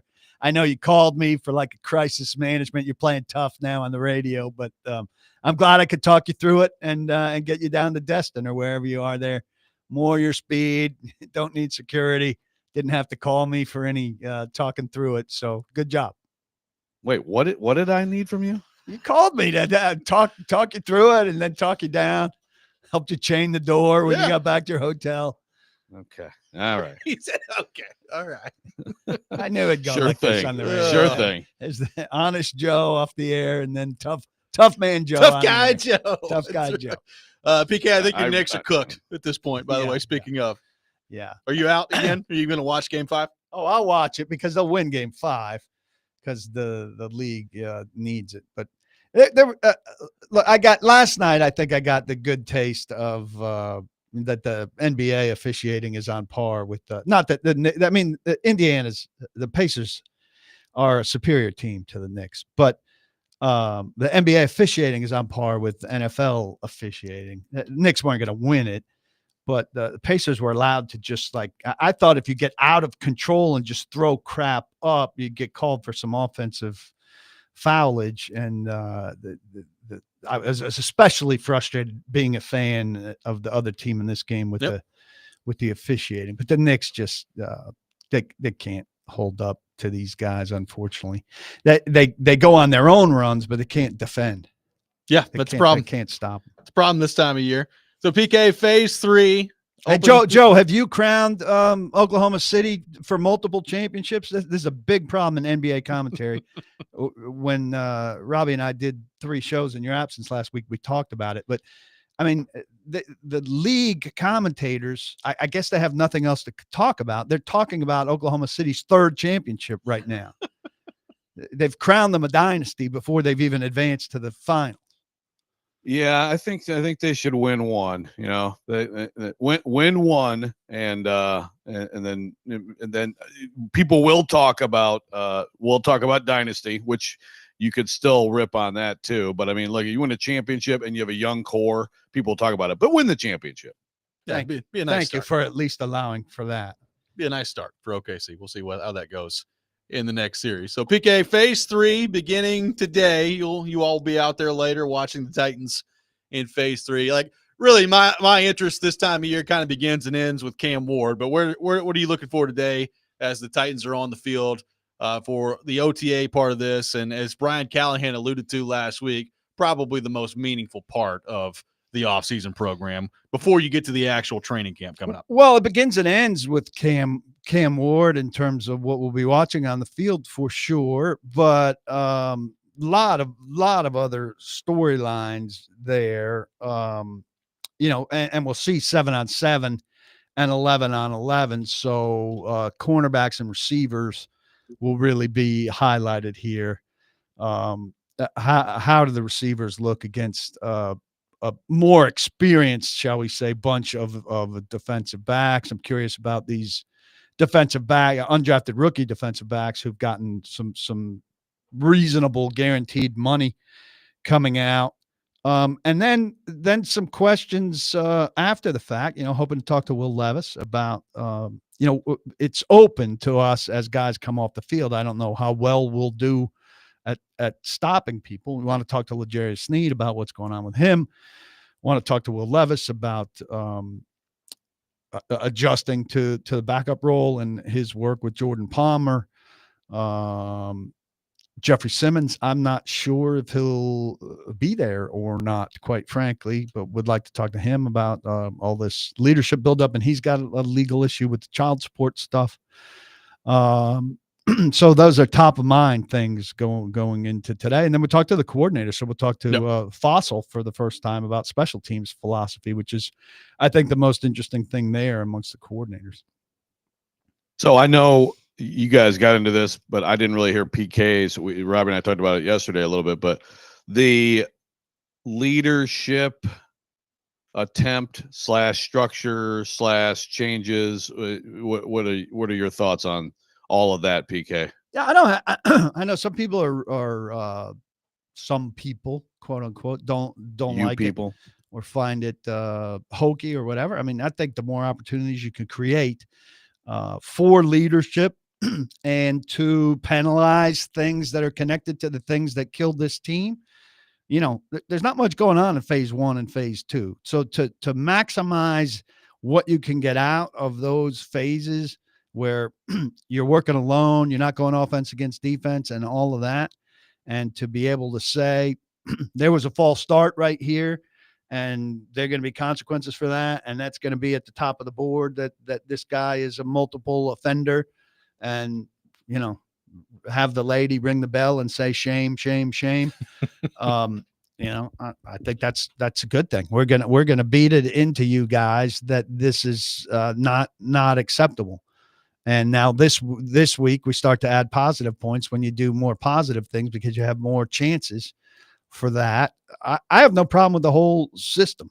And I think, there was a clip from Calvin Ridley. I guess he had a camp and he talked about, really enjoying it and getting a lot out of it. And so, if the guys are on board, and I think if you're going to voluntary minicamp, you're signing up to be on board, whatever's going on at voluntary minicamp. And so more power to them. It was obviously, there was a lot of stuff lacking out of, there's a lot of stuff not built during this stage of the season last year per Brian Callahan, who overlooked a lot of stuff to get into scheme.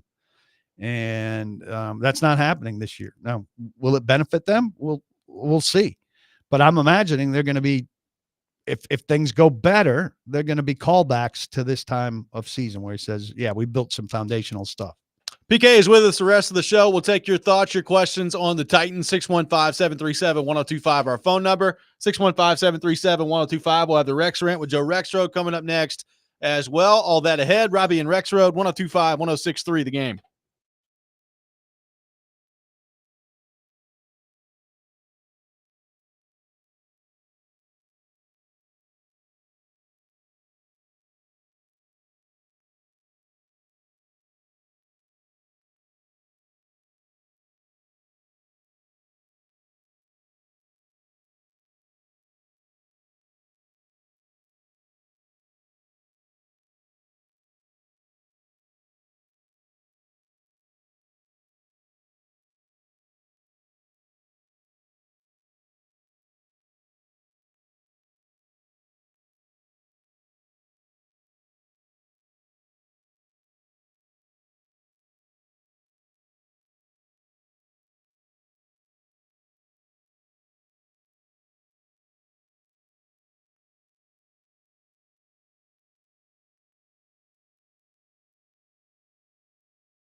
Sometimes he wakes up on the wrong side of the bed.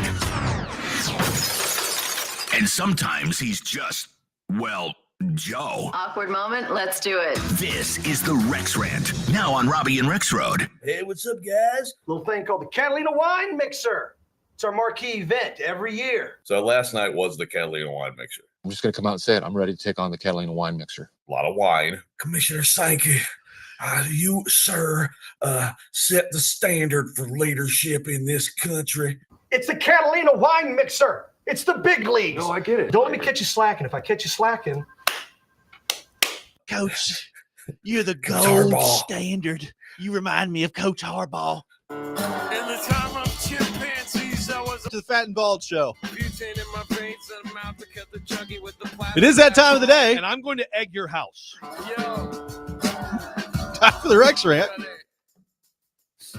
The Catalina Wine Mixer edition. And I'm going to egg your house. We need more discussion of egging the house here on the program. That's going to be a business for PK and Joe Rexrode. Prices are up. Prices are going up. We'll see. Overhead. See if It's PK overhead problems. and Joe can figure that out. as We they need to move figure ahead out here. these egg tariffs quickly here. See if they can figure that out. Get business booming out there for the business they're going to start. The more we can talk about Marty Smith and just the, hey, Coach, I just love you so much. Coach Harbaugh, he's so inspirational out there. Love that guy. Coach, can you spare a square, Coach? Can you spare a square? All right. Joseph, the floor is yours. Yeah, I've got a smorgasbord. I don't care if Kuharsky complains about it. I have a question for Kuharsky because you guys have to catch me up on some stuff that I totally missed, but I know is hilarious from last week. I was going to tell you guys about another ridiculous adventure from last week, which was, I'll just give you the quick version. I was going to rant about cell phones, but I left my cell phone in the Uber. I was trambling around. The Uber dropped me off after Again, New York kills you. Yeah. And by the way, for anybody who thinks that I actually called PK for any advice or he's lying, I just want to make that clear, because PK likes to lie. But got home and had to rush the lad to his graduation. We were all trying to go get him there, get a good spot. Cell phone's gone. Then I'm trying to contact the Uber driver. And, but it's like you're trying to get into your account and then it's like, okay, well, we send a code to your phone. I'm like, no, I can't get into my account because I don't have my phone. So I can't tell you what the code is. That's like, okay, well, you could do an alternate send an email. It was a mess, disaster. They finally left me. And then, Kate had to come back, get me. We had terrible seat, all this stuff.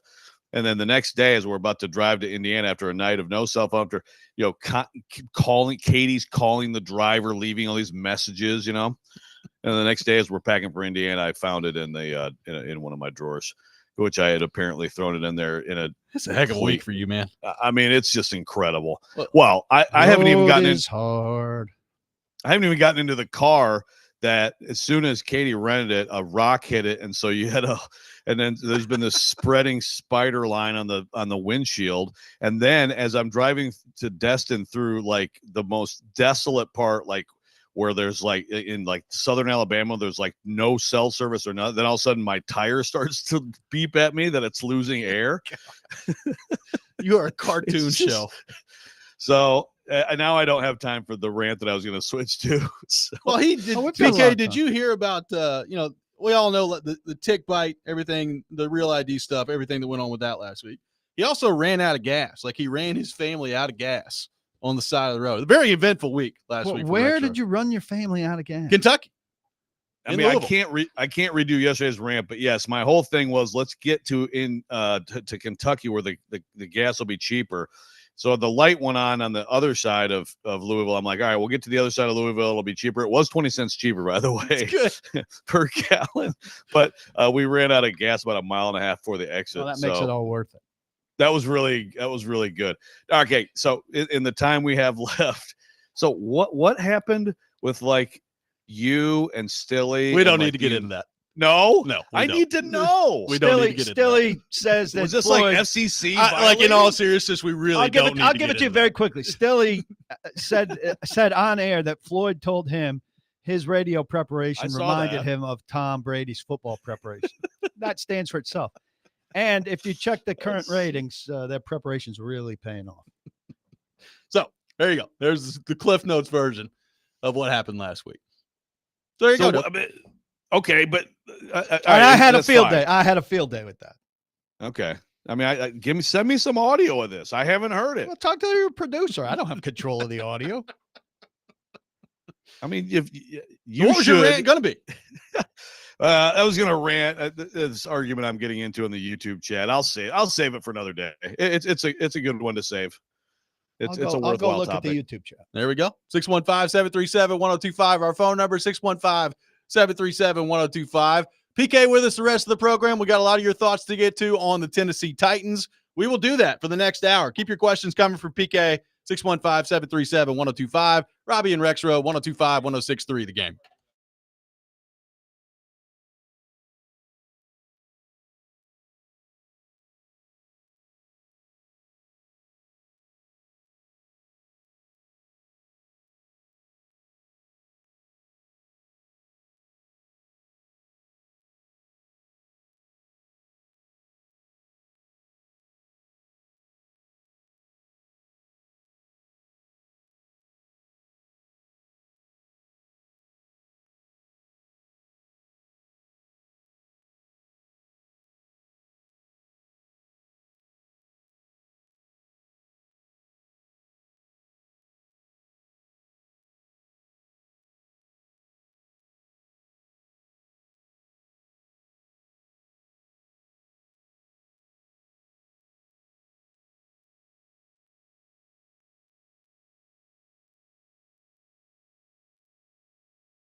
Stand back.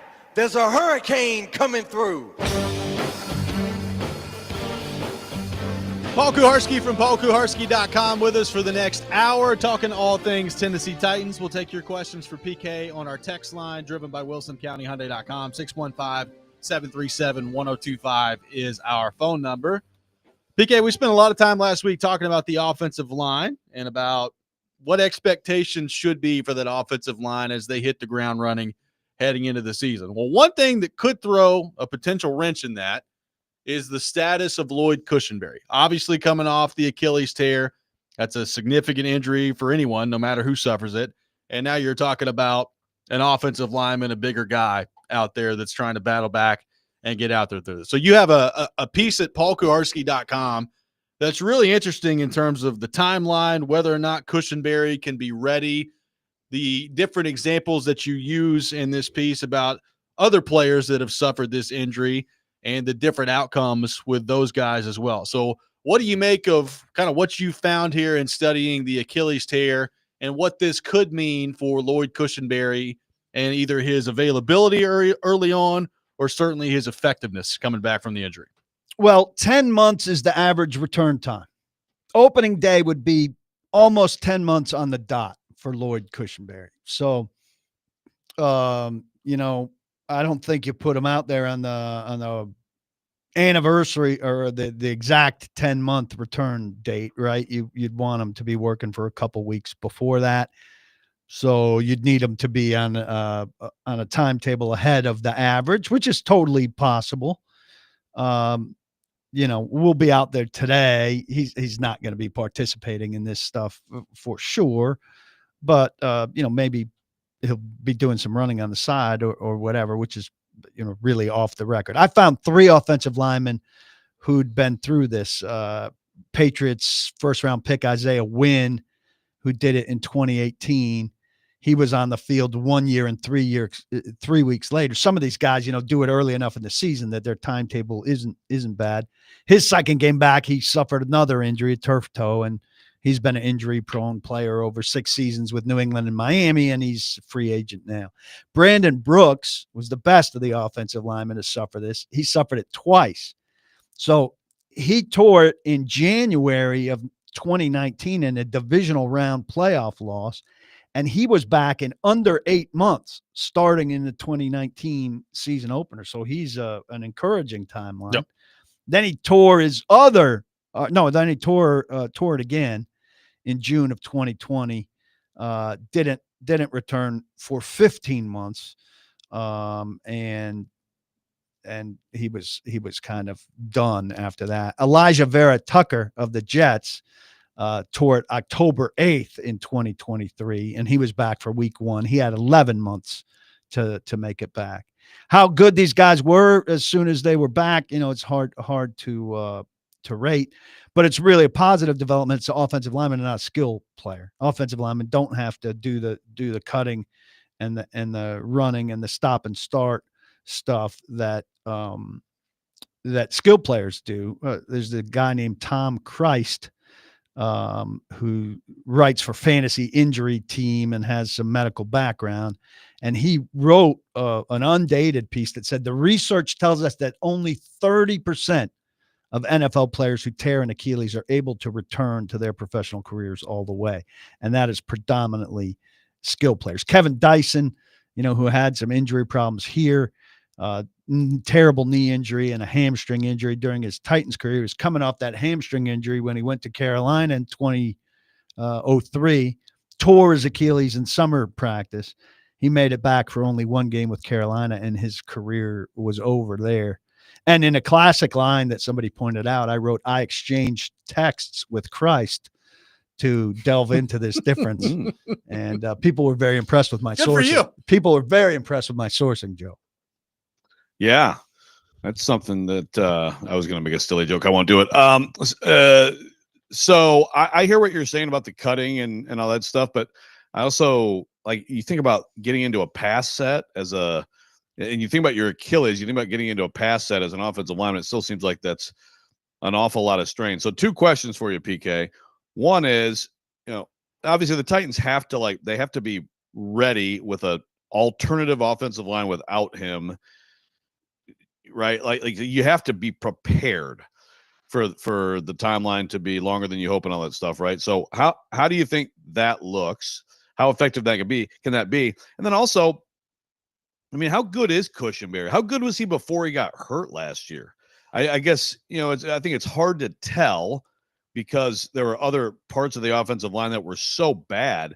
But I feel like there's a lot being put on. Okay, Kushenberry will be back, and the right side, looks better, and Latham in a natural spot. But man, like if center is not sound, that could really undo what they hope will be a much better offensive line, right? Yeah, and I'm probably underestimating it in my desire for them to be good out of the gate. Though again, there's an example here of somebody fast tracking it back, Brandon Brooks, the first time around. I don't know how good Kushenberry is, right? He got halfway into this season where a lot of the offensive line theme, even amongst the veterans, was this is a heck of an adjustment to Bill Callahan. I don't think he wasn't as good as advertised. No. But it was a situation where they needed a center and they went and got the best available center. So I don't begrudge them for doing that. But I think the answer to the question is to come. And unfortunately, we got 8 games of him in the first year, and it'll probably take 8 games of his second year before he's, ready to be rated based on coming back from this thing. In terms of alternatives, I mean, Corey Levin has been in and out of this roster 15 times. And Sam Mustipher, I think, is the primary alternative, and he's played a lot. So there could be a real, we don't see a lot of real competitions on the Titans based on their lack of depth. But Mustipher Levin could be a real competition for who it would be if it's not Kushenberry, which will be something to watch, not during these OTAs, but in real camp when pads are on. So getting back to the OTAs part of this for just a second, because, obviously we're still a significant distance away from actual training camp and meaningful preseason work before you get in the regular season. Ed on the text line, throwing it out there, like, what should we actually pay attention to in OTAs? Are the first team / second team rotations and who's playing with who actually important now in these situations? I think relevant, but not super important. I mean, I imagine the receivers are going to roll through like crazy beyond Ridley and Lockett. Yeah. And we're not really allowed to say, but we're allowed to ask. So it's kind of an awkward thing. Like, they don't want us to say, but if we notice something that's extreme, if DK doesn't take any reps with Cam Ward, I'll say, Brian, Brian's talking before practice. So Nick Holtz is talking after practice. I'll say, Nick, where was DK lining up today? It didn't seem like he was getting many reps with Cam, and he'll comment on it, and then it'll become fair game to talk about, right?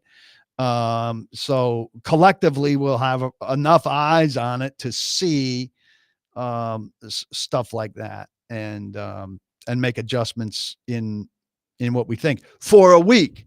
But that could be just the luck of the draw or whatever for the rotation today. And then next week we could see the practice and DK could be running with the ones. And so it's a very small snapshot that we would be wise, and some of us are, who's who in the media corps, to, couch it as it was a snapshot, as opposed to this is a revolutionary change in how people are being deployed, because next week it could be totally different. Well, I think a lot of people building on that question from Ed are going to naturally go right to Cam Ward. And look, we've talked about what I think is largely a charade of getting through the offseason and then Cam Ward's going to be the quarterback. But like, if Cam Ward's out there taking all the first team reps, do you read into that? If the quarterback reps are more even than maybe you think, do you read into that? And if Levis takes the first snaps today, that will be the story. And I think it'd be foolish for the Titans to do that. But I think I won't be absolutely surprised if that's what happens. Really? Boy, I'd be surprised by that. It's just this seniority. Gotta earn it, Cam. Yeah, and the seniority thing. I mean, the Well, if first we're gonna do initial that, then depth doesn't chart. Tim Boyle take the first one then? If we're going by seniority, seniority with the team, not seniority in the league. That would be. I mean, like if you do that again, I know you're not doing anything on the practice field like for the benefit or, to whatever, like with media in mind and fans, but like. I just feel like you're just you're just inviting, questions that are just, you know what I mean? Like I just feel like waste of time. Yeah, it's a big waste of time, and you're just creating a story that I still wouldn't think would be there at all. I don't think this is going to be an actual competition. I think Cam Ward's going to end up getting the reps, and they're going to build toward a season of him starting. But yeah, I do think Levis would be a popular. I certainly want to talk to Levis today, but it shouldn't be about having the first snaps. Right. Yeah. 615-737-1025, our phone number, 615-737-1025. Lots more to get to on the Titans front with PK. Continue to take your questions on our phone and text lines driven by WilsonCountyHyundai.com. This week's Nashville's Best Deal of the Week. It's 312 Pizza Company in Germantown. 312 Pizza Company serves the best pizza in town, as well as Chicago-style eats like Chicago dogs, Italian beef sandwiches, and more. Head to theGameNashville.com/deals to get half off a $30 gift card to 312 Pizza Company while supplies last. This is Robby and Rexrode, 102.5, 106.3, The Game.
Tune in to 102.5 The Game this Friday for your NCAA baseball regionals coverage. The number 1 seeded Vanderbilt Commodores hosting number 4 seed Wright State at Hawkins Field coming up this Friday, May the 30th. First pitch, approximately 5 o'clock. Coverage also available on the Game Nashville app and at thegamenashville.com. Robby and Rexrode brought to you by First Horizon. Big bank muscle, small bank hustle. Visit firsthorizon.com/getitall. So, Joe, I thought I was finding this end around on the Real ID stuff.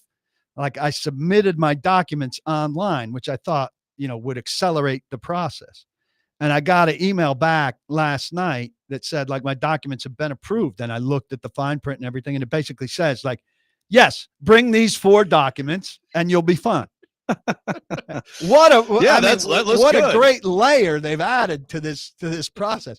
Somebody has looked at my documents, and they will look at my documents again when I get in line or find an appointment, which right now the closest appointment it could find is like McMinnville. You're pre-approved. That's exciting. No, I'm not even pre-approved. It just says, yes, these documents are fine. The documents that you thought you needed to bring, you in fact need to bring. Congratulations. Yeah. You're correct, sir. See you there. What a process. Yeah, I would not mess around with the appointment thing it's toast. Thing is, my kid's license time is coming up. I don't think he's going to be able to get an appointment because of this stuff. Way to crush kids' dreams. You drive when you're 19. Yeah, he'll be all right. Just he can. I mean, it's in Williamson County, drive around. Yeah, it's fine. No one cares, man. See, just throw my name around. I'm very popular with the police. They know you well. That's right. PK, we have a lot of people asking about this for some reason, so I guess I'll throw it out to you. Your expectations for Traylon Burks and how we think he's going to look in this part of the offseason. Apparently, I guess this part of the offseason, I don't think he's doing anything. He's recovering from an ACL tear. Here's your update on Traylon Burks pre-OTA. It's on the side working. Inside working. Can I ask this? And look, I understand, Titans fans, he's a first-round pick. I get it. Why do we care anymore? Like, have we not seen enough? Am I alone on this? Like, Traylon Burks, I don't think he's going to make the team. I mean, maybe he does. Yeah, we'll see. I don't think he's making the team. But I don't really know why. Why do we care about what Traylon Burks looks like? Because, frankly, we've seen him look good in camp, and it doesn't matter. I'm surprised people have the energy to be interested in Traylon Burks. I thought they were singularly focused on Restrepo. It's true. Good point. Hey, I will say today. That'll be fun. I mean, part of the serious answer is just like the receiving room. I mean, they're so bereft of proven talent that it's like and anybody who might possibly help is still in play. But yes, there's some have this fascination with him that at this point is hard to understand. Yeah, I don't get it. Like I understand the first round pick was what the first round pick was, but have we not seen enough at this point to know what he is? Which he can't stay healthy, and when he has been healthy, he's not been productive. So I fully do not expect him to make the team this year. That's where I'm at on Traylon Burks. I would guess all 3 of us are there. I mean, there's always this chance that there's a confluence that suddenly he's healthy and there's a confluence of other injuries that create room. We know there's a huge amount of sifting out to be done at the wide receiver position. But when that sifting out happens, I'm not expecting Traylon Burks to be on the positive side. And I need to adjust my depth chart to account for that. I'm guilty in my estimated depth chart of overranking him on seniority just because Well, we need to call Glennon in too. Get more information about Van Jefferson out there. Brian, Van Jefferson. And that was in the middle of the questioning of L'Jarius Sneed, which isn't important. Got a new Trey Avery out there. Missed a heck of a development on that last week, Rexrode. Good stuff. Okay. John's got someone to replace Trey Avery. He does. Johnny Johning. He does. It's Van Jefferson now. So we'll see how that part of it goes. Yeah, like I look at their receiving room, and as far as like today and this week, what you can begin to take away. Like, does Io Manor go out there and look pretty good, right? Does DK, are they able to make some plays? And again, it's limited in its importance because nobody's getting after the quarterback. Nobody's putting the quarterback to the ground and these things. So until you're playing actual football, there are limitations on what all these things mean.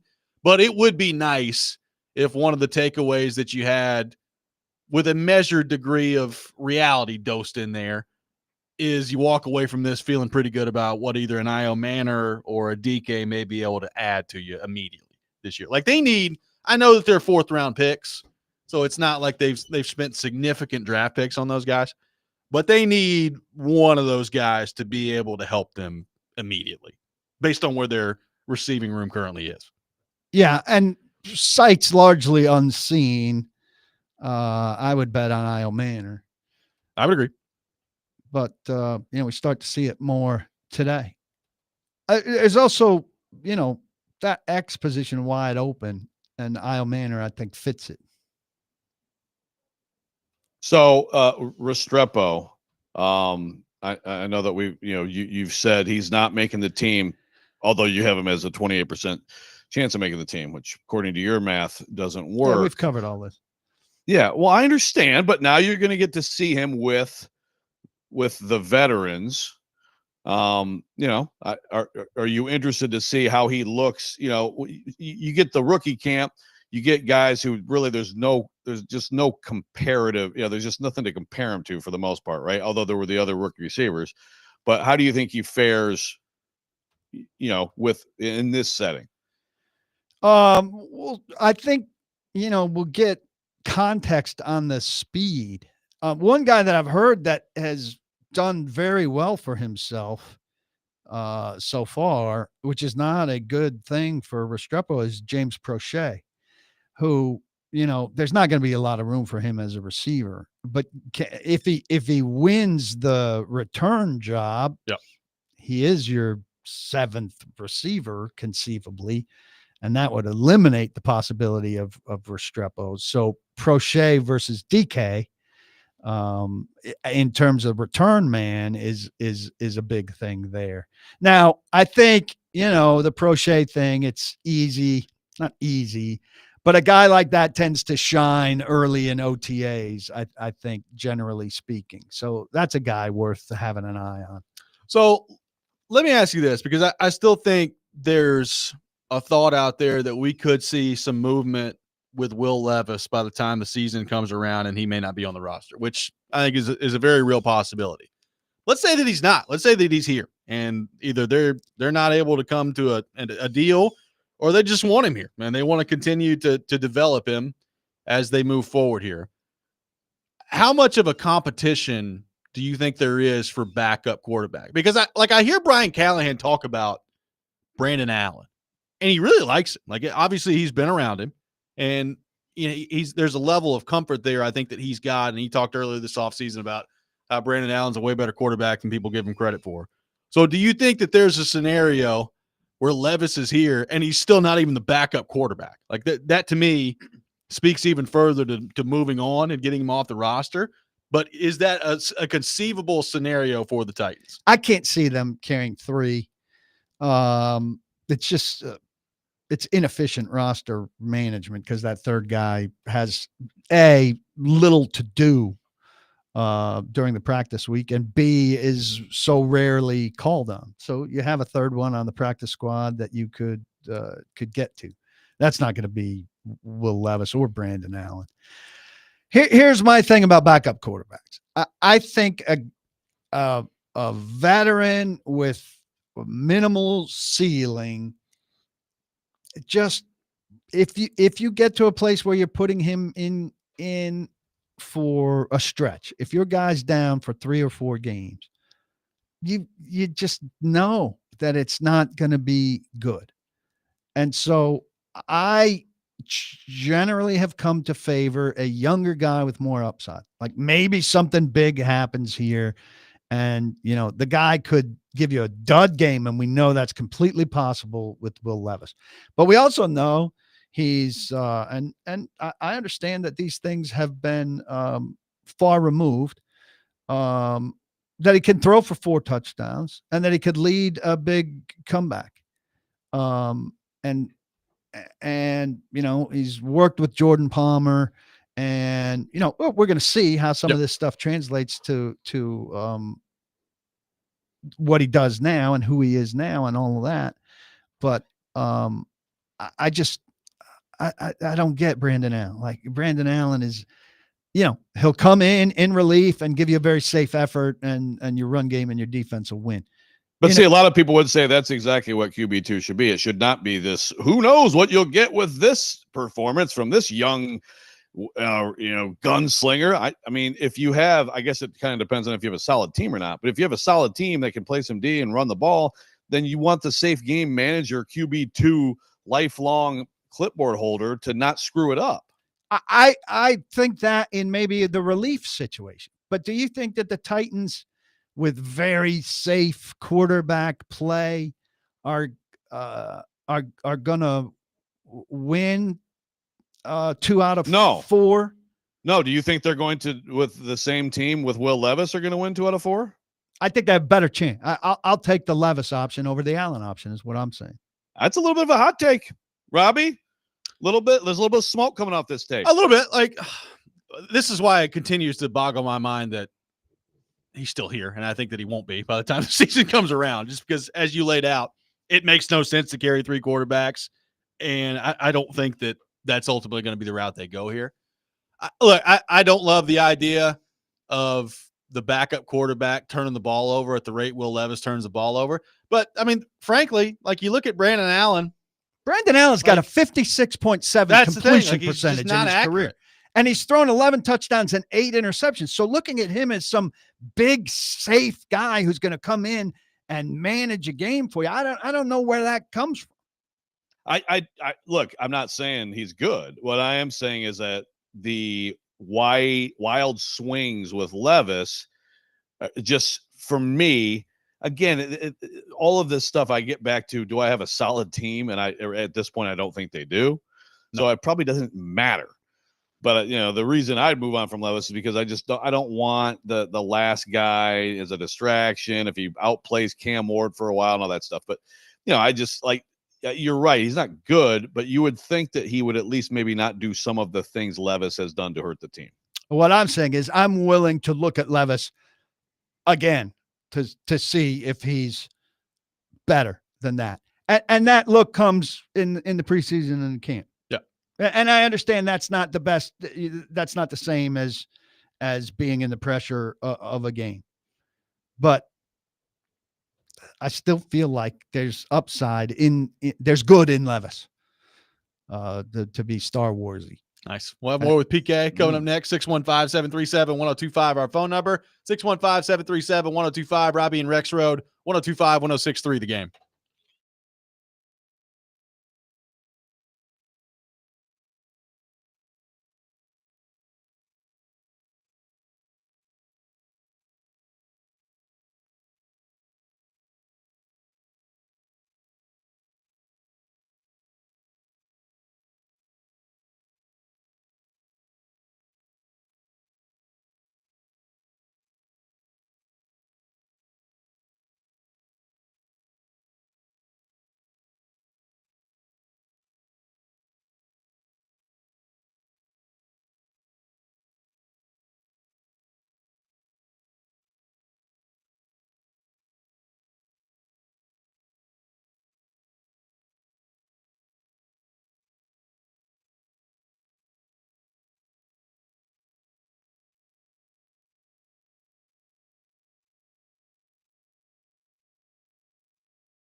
Welcome back in, Robby and Rexrode, 102.5, 106.3 The Game. Got some tickets to give away to see Incubus performing Morning View in its entirety, plus the hits with special guest Manchester Orchestra and Paris Jackson coming up at Bridgestone Arena on Wednesday, June 25th. Be caller 5-615-737-1025 is our phone number.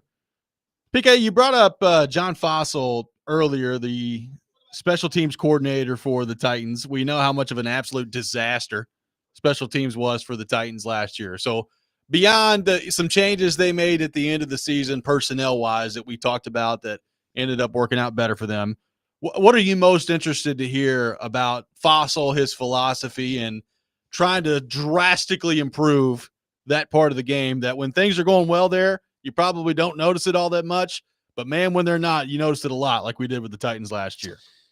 Yeah, well, I want to know about his input on the back end of the roster, and the guys who are likely to compose the core of the four main special teams. I'm sure he has influence on that, and that say a guy like Marcus Harris, the cornerback that they drafted near the end, has special teams abilities in his game, because that's where his chance will be early in this. And I would certainly think most of the undrafted rookie free agents that he, if they're choosing between a couple of guys, he would have given a green light on a lot of those guys and the like. And his assessment of what he could do with guys like James Williams, say, or these inside linebacker candidates who, Otis Reese and guys like that. I think he's a bit of a character. Super high energy. So, the last two guys have said a lot of stuff and talked a decent game and then had to kind of just talk their way through their 10 minutes. Oh yeah. After some disasters. I think a lot of focus on special teams press conferences around anybody connected to this team is hoping the 10 minutes for game weeks are not disaster control anymore. Yeah, we were talking earlier, PK. I was like, is Fossil here? Is he going to be like the next Kerry Coombs? I still struggle with Combs or Coombs. Is everybody just talking about his energy and he's out there with his coffee and everything, like the star assistant coach. When's the last time they had a star assistant coach? It's been a bit. It's been a bit. Yeah, I mean, well, I guess that's true. Yeah. Yeah, never mind. Well, a star assistant a star assistant coach whose units have produced. It's been a while. My man Catch No Balls was effective for a while, right? Yeah, forgot about that. Absolutely. Here's your reminder. Logan Ryan with the T-shirts and Byard, right? Yeah. Hey, MMCNB, baby. This is the time of year, wasn't it? Around OTAs where we got the Byard Anthony Ferkser top flight tight end comparison. Like, we could get some real stuff this week out there. Was it the? That might have been camp. Was that camp? I mean, one of them was OTAs. I don't remember if it was that one or if it was the AJ Brown. Racing Me Math kind of reminds me of Julio Jones. I think that was OTAs. Yes. Yeah. Yes. Well, we need to not hear that kind of stuff today. Traylon Burks can be one of the best receivers in the league if he could just get healthy. Yeah. Yeah. We don't need that headline today. Hey, Cam Ward on the Fortnite stream. Probably not top four. I think that's true. I think there's an effort from coaches in front office for a degree of realism that Rand Carthon didn't bring. And hopefully the trickle down of that is that players are not going to anoint other players as things that they are not. I'm glad you could make sure to blame Rand about something else today. It wouldn't have been a complete day without that. How much? Sorry. Let me correct myself. It was great that Rand said that they had checked every box. He was dead on target. We hired every single coach that we wanted to. First pick. Good stuff. Good stuff.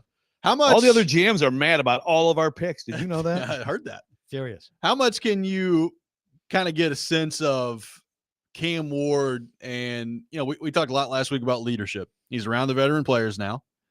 how much can you kind of get a sense for in these type of settings, how that is going, how that's shaking out, even though it's still very early in the process?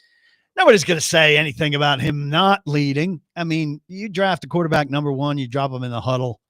Guys are going to look for the good and be patient with the bad. And they want to be led, and they want to follow, and they want new, good leadership. And, we heard nothing bad really about him in that department when people were touching the negatives of Cam Ward. That wasn't one of them. Right. And so I don't expect there are any questions about that. I think this offense was desperate for some better leadership, not just from quarterback, from all around. I mean, Tony Pollard brought some of it, but it's hard to find it on an offensive line that was unproductive. Callahan came out and said last week when he talked to us that he thinks that leaders need to be productive, which is something different than Mike Vrabel believed in, which I think is an important distinction and a win in the Callahan column for me. So, but I think it's very natural around the NFL for a rookie quarterback and rookie quarterbacks who have been a lot worse than Cam Ward coming into situations like Cam Ward's coming into to get huge benefit of the doubt. Okay, I need to follow up on the Vrabel thing, the point you just made. But I one thing I wanted to say, with Cam, I am concerned in terms of I think he's got a good approach. I think he's the intangibles seem good. I think he has the makeup of potentially being a good leader if he's a good player. But man, it's hard to not have at least someone on that offensive line in particular who is one of the any good team, at least one or two of those offensive linemen are among the top leaders on the team. Yes. Don't we think that could be Zeitler though? Eventually, I mean, I know he's new, or but more. Yeah, or more. I mean, you would like for your $20 million left tackle to be that, but Zeitler's a guy I could see kind of stepping into that pretty quickly, even though he's in a new spot. Yeah, that would be good. And I do think that Latham, if Latham's good, gets his game together, then I think he's I think down the road could be a guy like that. But, think about in the past, even again, Marcus Mariota, pretty good quarterback for the Titans, who, that 16 year in the breakout, you had Lawan kind of emerging, and then you had Ben Jones coming in. And I just think that helps a young quarterback so much. And so that's one of the gaps here, one of many gaps here that's going to make it more difficult for him. But when you said, PK, that Vrabel didn't care about production when it came to leadership. Yeah, this was I got in big trouble with this actually. He said that that leadership was separate of production. And this is when Logan Ryan was doing a show with us over at the other station. And I asked Logan about this, maybe a little bit separate of the Vrabel quote. He felt like that. And he said, absolutely, leaders have to be productive, or they don't have that much credibility. And I wrote a post saying two successful Patriots have differing views on production and leadership, which I thought, just fairly said these two guys have different things on it. But Logan thought I was pitting him against Vrabel and basically quit the show over me posting this. Such a minor thing. Yeah, he made a much bigger deal out of it than it was. And I certainly had conversations with him after that. Yep. And, but they didn't have any. Their leaders are Byard. And no, but this was a Deion Lewis centered thing where he kept touting Deion Lewis as a leader. And we kept saying, the guy's not doing anything. How are you asking people to look at Deion Lewis as a leader when Deion Lewis is not doing anything? What Deion Lewis's leadership qualities are in New England, not here. Lead is a leader in blocking media on Twitter. We know that he didn't let the media get to him because he never saw anything. Blocked it all. Didn't he block you, Robby? Yeah. Never spoken to or about him. He blocked me. I wasn't even on the radio at that How time. did he even find you? I don't know. Like I wasn't even on the radio at that time, and I got blocked by Deion Lewis. That'd be a great Like, podcast to get every to Deion Metro Lewis. reporter, every single editor and Metro reporter at the Tennessean just blocked. Deion Lewis blocked like Elliot Friedman. Yeah, I want to hear that hockey stuff. I'm sure I've looked at this before, but I now need to find his account and see if I'm blocked. Oh, I'm sorry. I am sure that you are. What are the If there's chances something I'm not more blocked? than blocked? That's what you are. What are the chances I'm not blocked? 1.1%. It's Deion Lewis forgot. RB. Yeah. All right, let's see. Here we go. This is give me a drum roll. I need a drum roll. Drum roll, please. Deion Lewis RB. Bang. Deion Lewis. I'm blocked. RB. Super Bowl champion. Yeah. Are you not blocked? Has blocked me. There we go. I The figured there station was is no open. chance. We are free on the goodness. station, unblocked here. Wow. 102.5. What's his lives most on. recent post? December of 2024. Okay. Yeah, been a he's minute. real active on it. We're really missing out. And then before that, June of 2024. So if you Every few couple of months. months break. Yeah, and then before that, November of 23. All right. So yeah. You know, the most hurtful block I had was Jonnu Smith. Really? Yeah. I don't know what that was about. I what's up actually with was that? doing a story on guys handling their social media. This was when Compton was playing, and Compton was great on this subject about letting social media get to you or whatever. Yeah. And I went to and talked to Jonnu Smith about it, and he was like, "Yeah, I don't really pay attention or block people or anything." And I was like, "You blocked me." We'll have one more segment with PK coming up next. Taking your thoughts. 615-737-1025. Robby and Rexrode, 1025-1063 The Game.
1025 The Game, your racing station. Tune in this weekend for all the NASCAR races at the Nashville Super Speedway on The Game, presented by Green Trees. Friday, it's the Rackley Roofing 200.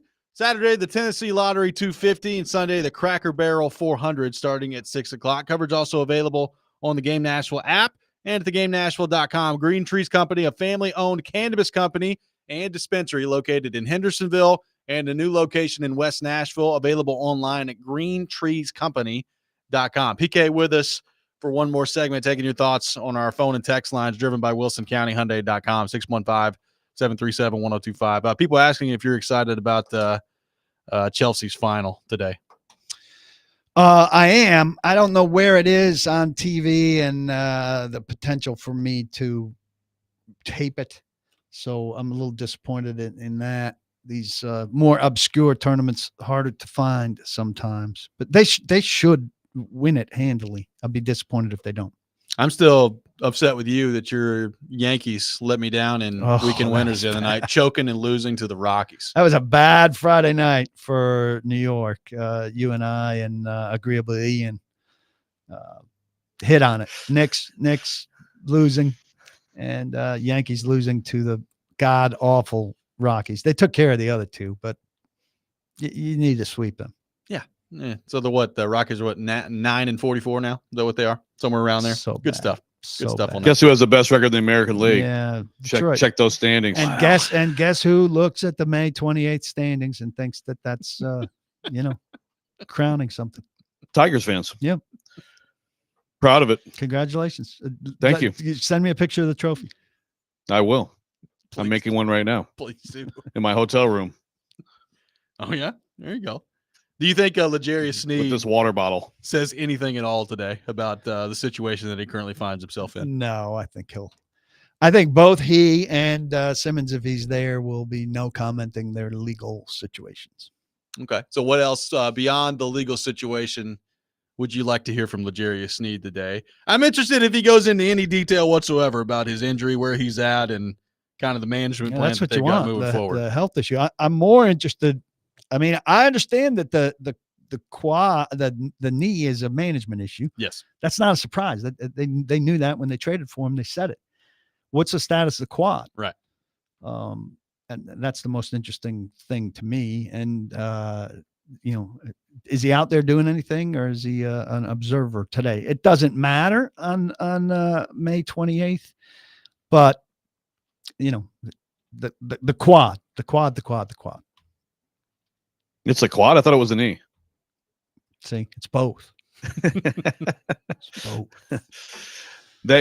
They are. I mean, that's the thing is, he's not gonna, especially now. Like if he didn't have this whole thing, maybe you'd have a chance, right? Yep. But with all this stuff, it's gonna come down to just we'll see if he gets out on the field. I mean, the problem is with him too, PK, is that he had a great season not practicing. So like practice also could tell you absolutely nothing.